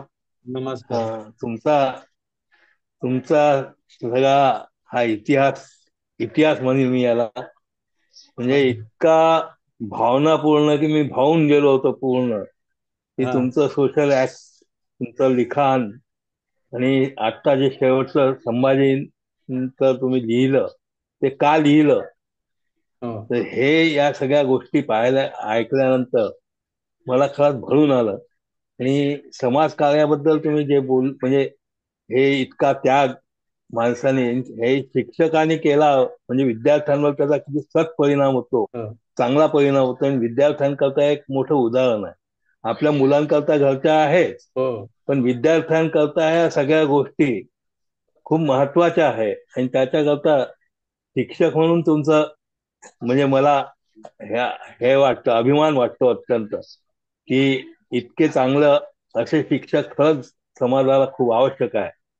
आणि समाजसेवकचा प्रश्नच नाही, आपण जे लोक आहो आपल्या अपंगातून समाजाची सेवा करतो, पण तुमची जी समाजसेवा आहे ती अत्यंत विरळी आहे. त्याच्यातून तुम्ही कोणाकोणाला कशी मदत केली, आणि या इतक्या मदतीची प्रवृत्ती आमच्यासारख्या सामान्य माणसालाही नसते. तर त्याच्याबद्दलही तुमचं खूपच मला अभिमान आहे, आनंद आहे. आणि त्याच्याकरता मी तुम्हाला प्रणाम करतो. आणि असेच विद्यार्थी घडवावे की ज्याच्यातून समाजाला पुढे प्रोत्साहन मिळेल. एवढं मी बोलतो. माझ्याकडनं पुन्हा तुमचं एकदा अभिवादन करतो, अभिनंदनही करतो. धन्यवाद. धन्यवाद रणजित जोशी सर. रणजित जोशी सर नमस्कार. नागपूरला असतात आणि आमच्या संवाद सारथीचे सर्वात सिनियर स्पीकर आहेत, की ओके. ज्यांचा खूप मोठा अनुभव आहे. आणि ते अपंग संस्थेचे संस्थापक आहेत, आणि त्या हो. माध्यमातून खूप मोठं काम विदर्भात ते करत आहेत. ओके. धन्यवाद रणजित जोशी सर. अंजना मॅडम. धन्यवाद. धन्यवाद तुम्हालाही सगळ्यांना धन्यवाद. हॅलो, नमस्कार सर. नमस्कार. नमस्कार मॅडम. नमस्कार शेडगे सर. नमस्कार. शेडगे सर आमचे एकदम जिंदा दिल इन्सान म्हणायला हरकत नाही. सरांच्या सहवासात कितीही दुःखी व्यक्ती असू दे, त्यांच्या सहवासात तो व्यक्ती अगदी आनंदाने जगू शकतो. आणि सरांनी जसं सांगितलं की अनेकांना सरांनी मदत केली आहे, तशाच पद्धतीचं सहकार्य सरांमुळेच सरांनी खूप मोठं सहकार्य मला केलं. आणि सरांमुळेच मला आज पेन्शन जी सुरू झालेली आहे ती सरांनी आणि मॅडमांनी दोघांनी मला खूप मोठं सहकार्य केलं, आणि म्हणूनच मला पेन्शन सुरू झाली. आणि सर म्हणजे विद्यार्थी प्रिय आमचे शिक्षक आहेत ते. आणि सरांच्या सोबत कुठलंही काम करण्यात सरांच्या सोबतचा आनंद हा वेगळाच आहे. आणि असा करारी करारी असं त्यांचं ते व्यक्तिमत्व आहे. जे काही सामाजिक कार्य सर करतायत ना ते खूप मनापासून करतात. आणि त्यांना अशा ह्या गोष्टी करायला खूप आवडतात. ह्याचा अनुभव आम्ही सगळ्यांनी शाळेतल्या शिक्षकांनी घेतलाय. सरांच्या अशाच संपूर्ण कार्यासाठी, अशा सामाजिक कार्यासाठी माझ्याकडून खूप साऱ्या शुभेच्छा सर. All the best. धन्यवाद Anjana madam. Doctor Sunita madam.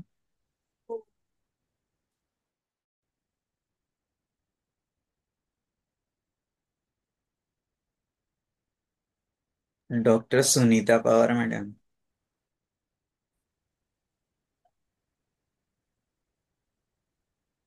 Ashok Bhanse sir. Sir नमस्कार सर. नमस्कार. सर्वांना माझा नमस्कार. नमस्कार सर.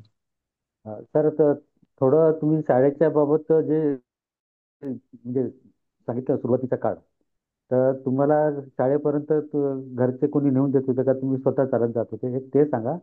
आणि हा.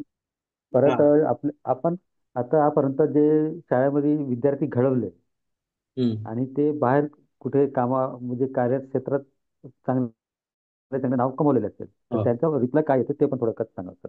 ओके. ओके. ज्यावेळी मी शाळेत जायचो त्यावेळी मला जवळजवळ पावसाळा जो होता त्या पावसाळ्यामध्ये मला माझ्या भावाबरोबर मी जायचो. माझा मोठा भाऊ संभाजी म्हणून होता, तो मला घेऊन जायचा. तो पण आता भारतीय सैन्यातून रिटायर आहे. तर त्याची मला मदत व्हायची, आई मला सोडायची.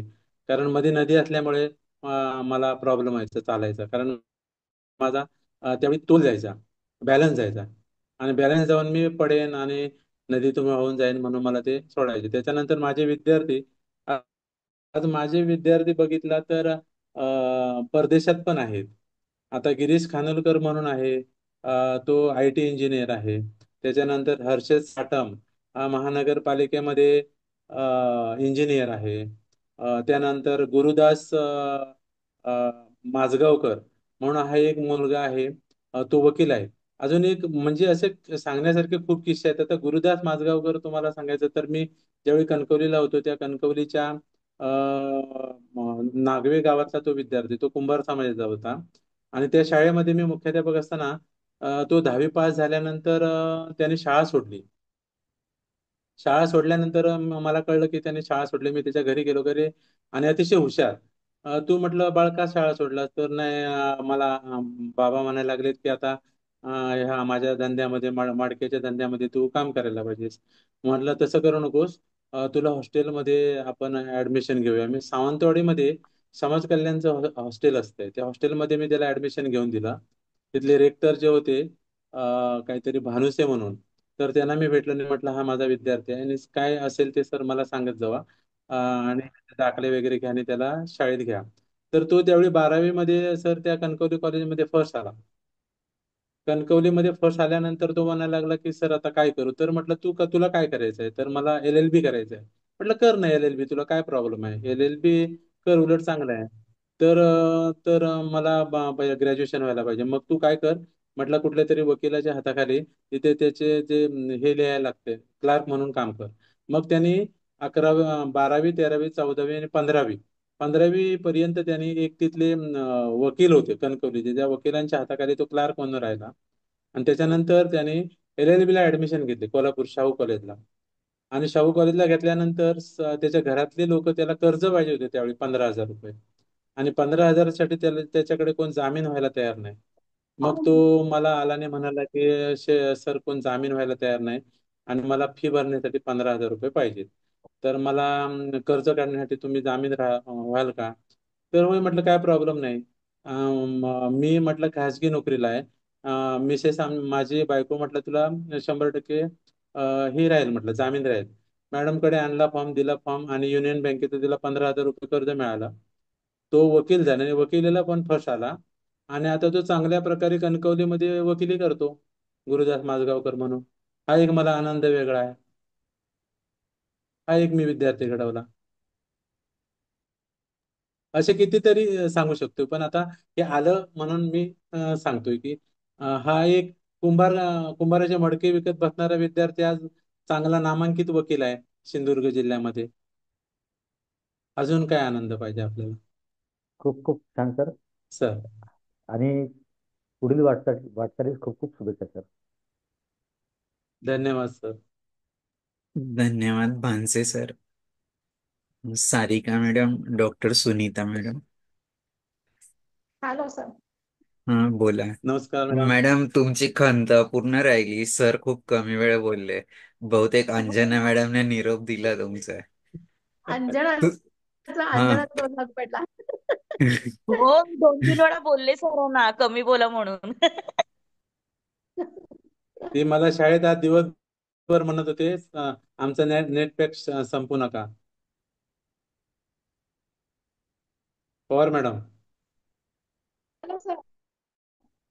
हा बोला मॅडम, खूप नमस्कार. छान बोलला. म्हणजे आतापर्यंत आम्हाला हे मनोज शिर्के सर फक्त माहिती होते. आज खऱ्या हा अर्थाने कळले. हा तुमचं काम, तुमचं समाजसेवा, ह्या काही गोष्टी म्हणजे आपण जरी भेटत होतो तरी इतकं डिटेल्स मध्ये बोलणं होत नव्हतं, किंवा तुमच्याविषयी एवढं कधी विचारण्याचं योगही आला नाही. पण आज खूप छान माहिती मिळाली, तुमच्या नव्यानं कळलात तुम्ही. आणि अजून एक तुम्ही तुमच्याविषयी अजून एक ते चिरांच्या विटांची घरं बांधता तुम्ही, ते नाही सांगितलं. हा ते मग नेट कशी संपणार नाही ना तुमचं, अजून भरपूर मुद्दे आहेत. काय नाही, बोला बोला. हा सर, मी तसा BA चा विद्यार्थी, पण मी उत्कृष्ट इंजिनियरला पण जमणार नाही असं ड्रॉइंग कॉम्प्युटरला काढू शकतो सर. आणि माझं जे घर बांधले ते मी स्वतः, आमचे मॅडम आणि मी, आम्ही ड्रॉइंग तयार केलं पहिल्यांदा. आणि सुरुवातीला आम्ही शाळेत काम करत असताना मला ह्या वाचन आणि ह्या सगळ्यांबरोबर घरं बांधण्याचा पण छंद होता. आणि असं करत असताना मी त्यावेळी साधारण तुम्हाला सांगतो 2003च्या दरम्यान कोकणातून इकडे विटा आणायचो कोल्हापूरला. आणि ऑर्डर घेऊन ते मी सप्लाय करायचो त्यावेळी विटा. ते साधारण 2015 पर्यंत मी तो बिझनेस चांगल्या प्रकारे केला. आणि आपल्या संस्थेच्याच एक मॅडम रेखा देसाई यांना पण मी चिरेबंदी घर बांधून दिलेलं आहे मस्तपैकी. त्याच्यानंतर माझं पण घर मी चिरेबंदीचं मांडलेलं आहे. आणि आजूबाजूचे एक 4-5 घरं पण मी चिरेबंदीच बांधले. चिरेबंदी घराचं वैशिष्ट्य काय, तर घरामध्ये गरम होत नाही. चिरा जो आहे कोकणातला तो उष्णता शोषून घेतो. आणि सुनीता मॅडमना आता चांगला अनुभव तिकडे येत असेल. हो हो. मॅडम तुमच्याकडे आम्ही ही पूर्ण टीम आम्ही एक दिवशी ट्रिप तुमच्याकडे येणार, मासे मासे खायला येणार आहे. ती तारीख मासे खायला येणार आहे ठरली. कधी? कधी पण हा, या. घाडीकर सरांचा फोन आला होता ट्रिप येणार आहे म्हणून रत्नागिरीला. म्हणजे तारखा हो हो, कळव. येणार आहे येणार. हो छान सर, तुम्ही माहिती खूप छान सांगितली. आणि तुम्ही गाडी चालवताय ती पण नॉर्मल, ती पण सांगितलं नाही. तुम्ही तुमच्या फिटनेस बद्दल जे केलं, तुमच्यातला जो ड्रास्टिक चेंज, त्याविषयी तुम्ही अजून हा, बोललेला नाहीये. बरं सांगतो. आता अपंग म्हटल्यानंतर पहिल्यांदा म्हणजे जास्तीत जास्त आपल्या तब्येतीची काळजी घेणं महत्वाचं आहे. तर एक दिवशी म्हणजे तुम्हाला सांगितल्याप्रमाणे मी ज्यावेळी बाथरूम मध्ये माझं ऍक्सिडेंट झाला तिथपासून मी एवढी धास्ती घेतलेली होती की आपलं जर या पद्धतीने वजन वाढत राहिलं तर काय करायचं. शुगर होईल, BP होईल, सगळं होईल आणि आपलं आयुष्य संपून जाईल. म्हणून मी काय केलं, जगन्नाथ दीक्षित पॅटर्न सुरू केला. सकाळी 9:30, संध्याकाळी 7:30. आजही मी जवळजवळ 10 वर्ष दीक्षित पॅटर्नची अंमलबजावणी करतो. आणि माझं वजन आणि माझा फिटनेस आहे तसा आहे, काही फरक झालेला नाही. व्यवस्थित, मला काही दम लागत नाही. किती मी चाललो तरी मी थकत नाही. मी कुठेही जाऊ शकतो, रायगड चढू शकतोय, काही करू शकतोय. ते माझ्या फिटनेसमुळे. आता माझं वय वर्ष 53 आहे, तरी पण मला असं वाटत नाही मी 16 वर्षाचा आहे असं वाटतंय नेहमी. सकाळी उठल्यानंतर मी पॉझिटिव्ह एनर्जी घेऊन उठतो की आज मला काय करायचं आहे, आज काय गंमत करायची आहे, शाळेमध्ये काय करायचं आहे, आपल्या समाजामध्ये काय करायचं, हे माझं प्लॅनिंग चालू असते. त्यामुळे मी दुःखी कधी होत नाही, मी नेहमी हसत असतो. मी सगळ्यांना हसवतो, अंजनाला हसवतो, मुलांना हसवतो. हसल्यानंतर आपलं आयुष्य वाढणार, दुःखी राहिल्यानंतर आपलं आयुष्य कमी होणार. खरं आहे, भरपूर वजन ओके. कमी केलंय.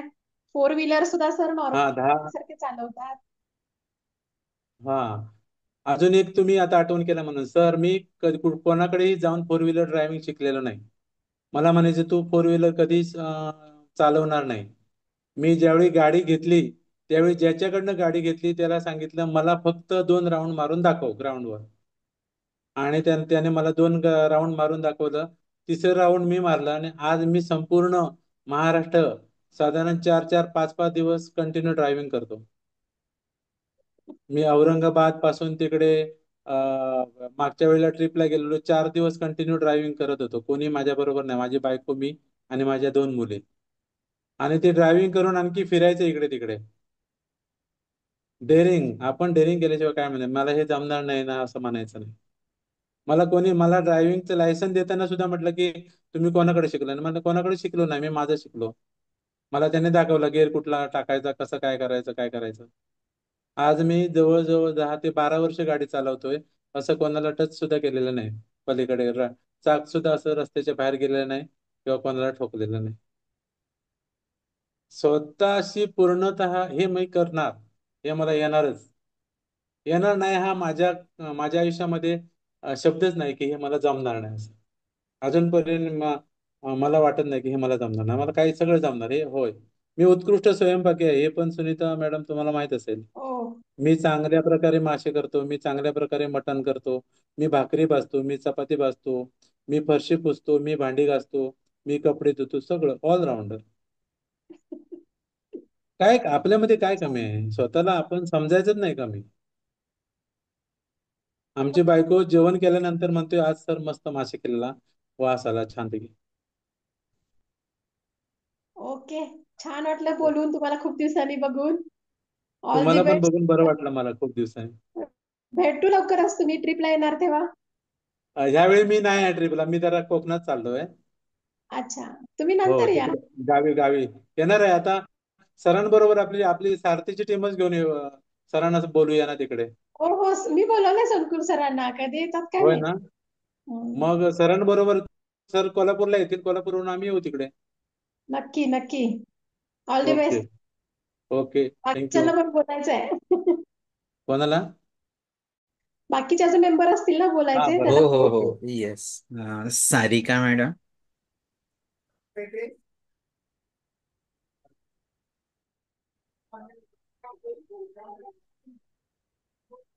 नमस्कार सर. नमस्कार नमस्कार मॅडम. सर, खूपच छान. तुमच्या सर्वच गोष्टी ऐकून खूपच प्रेरणा मिळाली. हा, खूप छान. तुम्हाला पुढील वाटचालीसाठी खूप खूप शुभेच्छा सर. धन्यवाद मॅडम, धन्यवाद. धन्यवाद. Monica madam, Sunil sir, Sachin sir. Sir एक मिनिट सर. हा, बोला ना भानसे सर. सर या एपिसोडमध्ये साखरकर म्हणून मॅडम आहे, त्यांना थोडंसं बोलायला लावा. पहिल्यांदाच मी त्यांना सांगितलं का कालच माझी भेट झाली कार्यक्रमात, तर त्यांना म्हटलं का आमचा एपिसोड तुम्ही पाहून घ्या, तर त्यांना थोडं बोलायला लावा. त्या बहुतेक साक- लेफ्ट झालेल्या दिसत आहे. ठीक आहे सर. हो हो.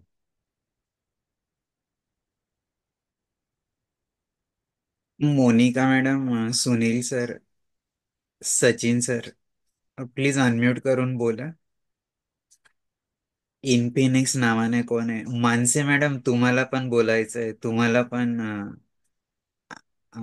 बिना बोलायचं सोडणार नाही, परवानगी नाही. प्लीज अनम्यूट करून बोला ना. हा, नमस्कार सर. हा, बोला. नमस्कार. नमस्कार. हा सर, मी सुनील नार्वेकर सरांच्या बरोबरच कामावर आहे शाळेत शिपाई या पदावर. हा तर सरांच्याकडे एकदा जर कुठली मदतीसाठी हाक मारली तर सरांनी कधी नाही अशी कधीच म्हणजे नकार हा कधीच दिलेला नाही आजपर्यंत. आणि त्याच्यानंतर एक म्हणजे मला सांगायची आठवण चांगली, की ज्यावेळी कोरोना काळ होता आणि आम्हाला शाळेत हजर व्हा असं सांगितलं, तर मला काही सुचेना, कारण का गाड्या वगैरे सगळ्या बंद होत्या. आणि सरांचा मला वरचेवर फोन यायचा त्या काळामध्ये. मग त्या सरांना म्हटलं, सर असं असं झालंय आणि ते शाळेत बोलवालेत आणि कसं यायचं काय करायचं. तर त्यावेळी सरांनी म्हटले, मी येऊ काय? तर मी म्हटलं, सर अहो गाड्या पण बंद आहेत, तुम्ही येणार आणि तुम्ही कुठेतरी अडचणीत परत सापडायला नको. तर सर म्हणाले, मी आहे, मी येतो, माझी तू काळजी करू नको, मी येतो. तर सरांनी त्या कालावधीत म्हणजे आमच्या सगळ्यांना गावी म्हणजे 120 किलोमीटर गावी जाऊन आम्हाला सगळ्या फॅमिलीला ते इकडे घेऊन आले. म्हणजे स्वतःची गाडी त्या म्हणजे गाडीनं वगैरे सगळी बंदी होती, तरी पण त्या ह्याच्याला आपल्या जबाबदारीनं त्यांनी मला तिकडनं घेऊन आले इकडे. म्हणजे एवढा आपण रिस्क घेऊन सुद्धा ते इतरांना मदत करतात, हे खूप म्हणजे मोलाचं आहे.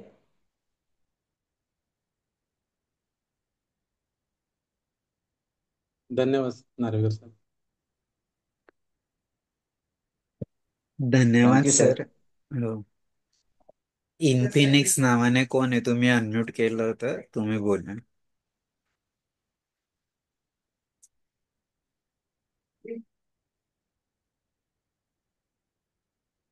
मानसे मॅडम, तुम्ही बोला तोवर, हे कोणी अनम्यूट करत नाही. नमस्कार. सरांचा खडतर प्रवास आपण सगळ्यांनी बघितलेला आहे आणि एक अगदी दुर्गम भागात राहून सुद्धा त्यांनी स्वतःची प्रगती खूप चांगल्या पद्धतीने केली आणि त्याच्यावर नक्कीच त्यांच्या आईवडिलांचे संस्कार चांगले झालेले आहेत. आणि त्यांचा मित्रपरिवार सुद्धा खूप छान आहे. म्हणजे गेली 30 वर्ष, 25-30 वर्षापासून त्यांचा बीएडचा जो ग्रुप आहे किंवा बीएचा जो ग्रुप आहे, ते सगळे एकत्र येऊन सामाजिक कार्य करतात. ज्याला काही गरज असेल किंवा काही अडल्या नडलेल्यांना मदत करतात ते. तर मला थोडं जमेल तेवढं मी पण करायचा प्रयत्न करते. आणि स्वभाव पण त्यांचा खूपच छान आहे. त्यामुळे सगळ्या विद्यार्थ्यांमध्ये ते लोकप्रिय आहेत. हसत खेळत कसं मुलांना शिकवावं, वातावरण कसं छान ठेवावं, हे खूप त्यांना चांगलं जमतं. आणि मला जेवढी जमेल तेवढी साथ द्यायला मी त्यांना नेहमी तयार असते.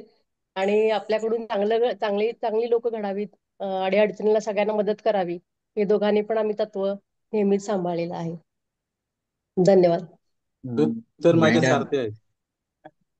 मॅडम एक हं. प्रश्न की तुमची भेट कशी झाली? भेट. हा, मेन अं, मेन प्रश्न विचारला सर. तर मी सांगू का? सर मी सांगू का? सांगा हो सर, सांगा ना. सांगा. हा. तर सर आम्ही की नाही, माझा एक मित्र आहे आकाश तांबे म्हणून. आम्ही तो बीएडला आम्ही एकत्र. त्यानंतर अविनाश मांजरेकर म्हणून एक मित्र आहे. तर आम्ही काय करायचो, आता सगळ्यांचीच आमची लग्नाची वय झालेली आहे. साधारण 27-28 उलटून गेलेले. म्हटलं आता आम्हाला आपणच पोरगी शोधायची आणि आपणच लग्न करायला पाहिजे. मग आम्ही काय करायचो, दर शनिवार रविवार जेवढी सिंधुदुर्ग जिल्ह्यातली मुली नोंदवलेली जी विवाह स्थळं असतील, तिथं पैसे भरायचे आणि भेट द्यायची. आणि त्याच्यातली कुठली मुलगी चांगली दिसते, ती आपण शोधायची आणि तिला फोन फोन लावायचे. असा आमचा कार्यक्रम असायचा. मग एक दिवशी आकाश तांबे आणि मी इकडे कोल्हापूरला आलेलो. आणि कोल्हापूरला आल्यानंतर तो उरुणकर फोटो स्टुडिओ म्हणून रंकाळ्याला आहे, तिथं विवाह नोंदणीचं हे होतं. त्या ठिकाणी त्याने 1500 रुपये भरले. म्हटलं मी काय बाबा भरणार नाही, तुझं तू भर. आणि तो पैसे भरून टाळत असताना हा एक फोटो माझ्याकडे आला तिथे. आता तुमच्या समोर बोलत होता तो. आणि लांबलचक केस वगैरे, आणि त्या केसावर मी एवढा भाळलो की मला केस खूप आवडतात, काय मला माहिती नाही. पण एवढे तिचे केस असे लांबडे आणि भरपूर लांब, म्हणजे जवळजवळ 1.5 मीटरच्या पेक्षाही जास्त. आणि ते आकाशला म्हटलं की मला एक पोरगी पसंत पडली बाबा. तर तो म्हणायला लागला मला पण पडले. मग मी काय केलं, गुपचूप आलो आणि बाहेरून फोन लावला. फोन लावलं तर त्यांचा लँडलाईन फोन ही केलेली ऑफिसला. मग हिच्या भावाने फोन घेतला. भावाने घेतल्यानंतर मी म्हटलं असं असं कोकणातून शेडगे बोलतोय. तर तुम्ही वनिता बाणेदारांचं नाव नोंदवलेलं आहे. मग त्याच्यासाठी कधी बघायला यायचं? मग त्या दिवशी वेळ झाल्यामुळे ही पण आली नाही होती ऑफिस. मग आम्ही पुन्हा गेलो. शनिवारी आलेलो, पुन्हा कोकणात गेलो, सावंतवाडीला, कणकवलीला. आणि पुन्हा सकाळीच काही करून पोरगीला ह्या आपण काही करून लग्न करायचं तिच्याबरोबर. म्हणजे जिद्द माझी कशी होती बघा. परत आम्ही सकाळी बरोबर 5:30ला उठलो, झोपच लागेना रात्री. उठलो आणि बरोबर 5:30ला आम्ही 9:30ला कोल्हापूरमध्ये. आणि ह्याने पत्ता सांगितलेला होता की मुडशिंगी फाटा इथून येऊन यायचं. आम्ही शोधत शोधत कुठे गेलो, मुडशिंगी फाटा सोडून आम्ही शिरोली पुढे कराड रोडला गेलो. आम्हाला मुडशिंगी फाटाच सापडेना. आणि त्यावेळी ते चतुर्भुज योजनेचं काम चालू होतं रस्त्याचं. आणि ते कुठून रस्ता सापडेना. मग तिथून परत आलो, परत गोकुळ शिरगावला. काही केलं तर रस्ता सापडेना. नंतर साधारणतः 2-2:30च्या दरम्यान रस्ता सापडला आणि मी आलो यांच्या घरी, बाणेदारांच्या बाणेदारांच्या घरी आलो. तर आम्ही आपले पॉशमध्ये असे कपडे पिडे बूट बीट घालून असा पसंत करायला पाहिजे पोरगीने म्हणून आलो. तर ही त्यावेळी गेली ऑफिसमध्ये. ऑफिसमध्ये गेले तर आम्हाला म्हटलं वेळ नाही. आणि त्यावेळी आमच्या सासूबाई होत्या, सासूबाई आणि सासरे पण होते. मग त्यांना म्हटलं तिला बोलून घ्या. तर ही आली गाडीवरून. गाडी त्यावेळी होती कायनेटिक गाडी होती तिची. मग ती घेऊन आली. आल्यानंतर झालं. मग त्यावेळी बोलणी झाली. मग आम्ही सांगितलं घरी वगैरे सगळं सांगितलं. आणि मग लग्न केलं, झालं आमचं लग्न. आणि आज मस्तपैकी आम्हाला 2 मुले आणि सुखी संसार आहे तुमच्या सर्वांच्या आशीर्वादानं. आणि आमचे 100% गुण जुळतात हा सर.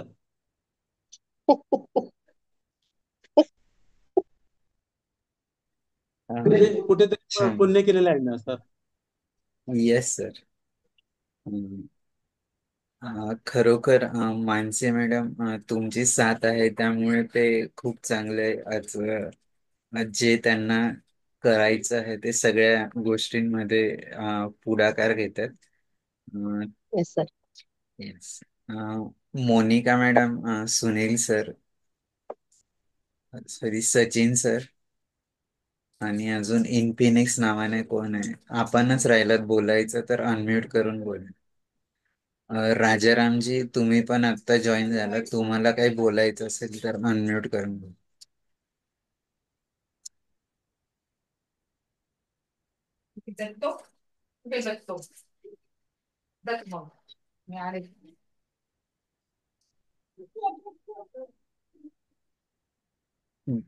हा, बोला. इन्फिनिक्स नावाने कोण आहे? आपला परिचय करा. आणि नको नको घी नाही घ्यायचे बापूला, ते अभ्यास करतोय, घे इथं पुढे नाही ते. कॉम्प्युटरचं काम घे करतोय. नको चला. ये नको नाही, गिगी नाही आहे आता. चल. बोल ना. नको, बंद कर बंद कर. हा, बोल गारो, म्हणजे बोल. माझी बहीण आहे ती, बहीण. हा, माझ्या बोल ना. आईला सांगितलं बोल, ते ऐकतच नाही हा ती. मगाचपासून बघत होती, आईला बोलली बोल म्हणून. हा, माझी बहीण आहे ती, बहीण. हा, बोल राजेश्री, बोल. तुला माझ्याविषयी काय बोलायचंय ते बोल. बोला. काय बोलली माहितीये का? हा, बोल. मामी सांभाळून घेते म्हणून चाललंय. हा, बरोबर. म्हणजे मामीच्या बाजूने आहे तुम्ही, सगळं माझ्या बाजूने नाही. तुमच्या बाजूने, तुझ्या बाजूने नाही, सगळं श्रेय माझ्या वहिनीला जातं. हा, बरोबर. ठीक आहे. स्वभाव तुझा चांगला आहे, आमच्यासाठी तू देव माणूसच आहेस ना. हा, बरं, धन्यवाद. अजून?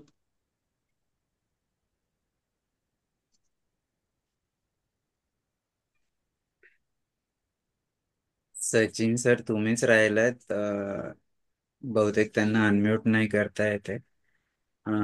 निश्चितच मनोज सर, तुमचा प्रवास खूपच प्रेरणादायी आहे. आणि ज्या हसत खेळतपणे पूर्ण आज तुम्ही सगळ्यांना तुमच्या जीवनाबद्दल सांगितलं. आणि हे खूप महत्वाचं आहे की मला स्वतःला ते जमणारच या तत्वाने पुढे जात राहणं. तर हे खूप महत्वाचं होतं. निश्चितच सर, आमच्या संपूर्ण संकल्प फाउंडेशन परिवाराकडून तुमचे पुनश्च एकदा ऋण व्यक्त करतो. आणि आपण पुढेही संवादात राहूया. आणि जाता जाता तुम्ही एक छोटासा संदेश सर्वांना द्यावा. आणि अजून एक शुभेच्छा, तुमचे जे नाटक लिहिलेलं आहे त्याचे प्रयोग महाराष्ट्रभर नक्कीच लवकरच ते रंगमंचावर येऊ, यासाठी देखील खूप खूप शुभेच्छा. एक छोटासा संदेश धन्यवाद. जाता जाता सर्वांसाठी द्यावा, नंतर आपण प्रार्थनेने आजच्या या सत्संगाची सांगता. हा, आपला जो आताचा कार्यक्रम होता, तो तुम्ही सर नाव पण एवढं जबरदस्त लिहिलेलं होतं, करुणामय मनोजचा सृजनशीलता प्रयोग.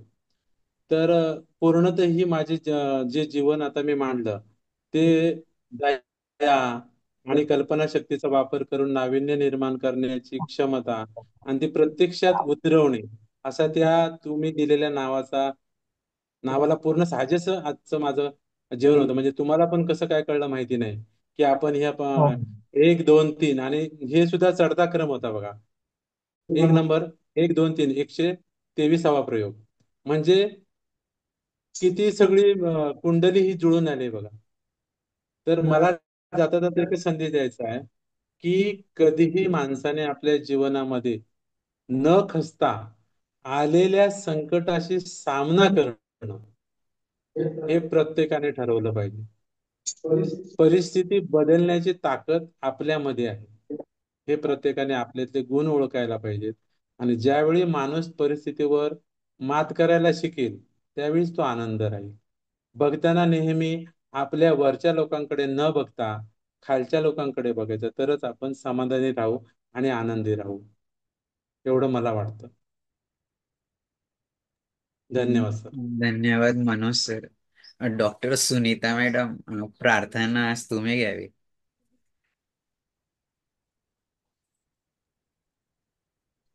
सरांना पण येते सर, तुम्ही पण म्हणा प्लीज. हा पण तुम्ही सुरू करा, आपण दोघांनी म्हणू चला. मला कधी कधी एकच कडवं आठवतं, कधी कधी बस अर्धच एकच म्हणू. अंजना आहे आपल्या बरोबर. आठवतं. हा अंजना आहे की, अंजना पण. अंजना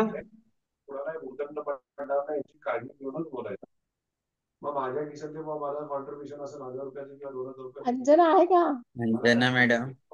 हो आहे आहे. हा अंजना सुरू कर.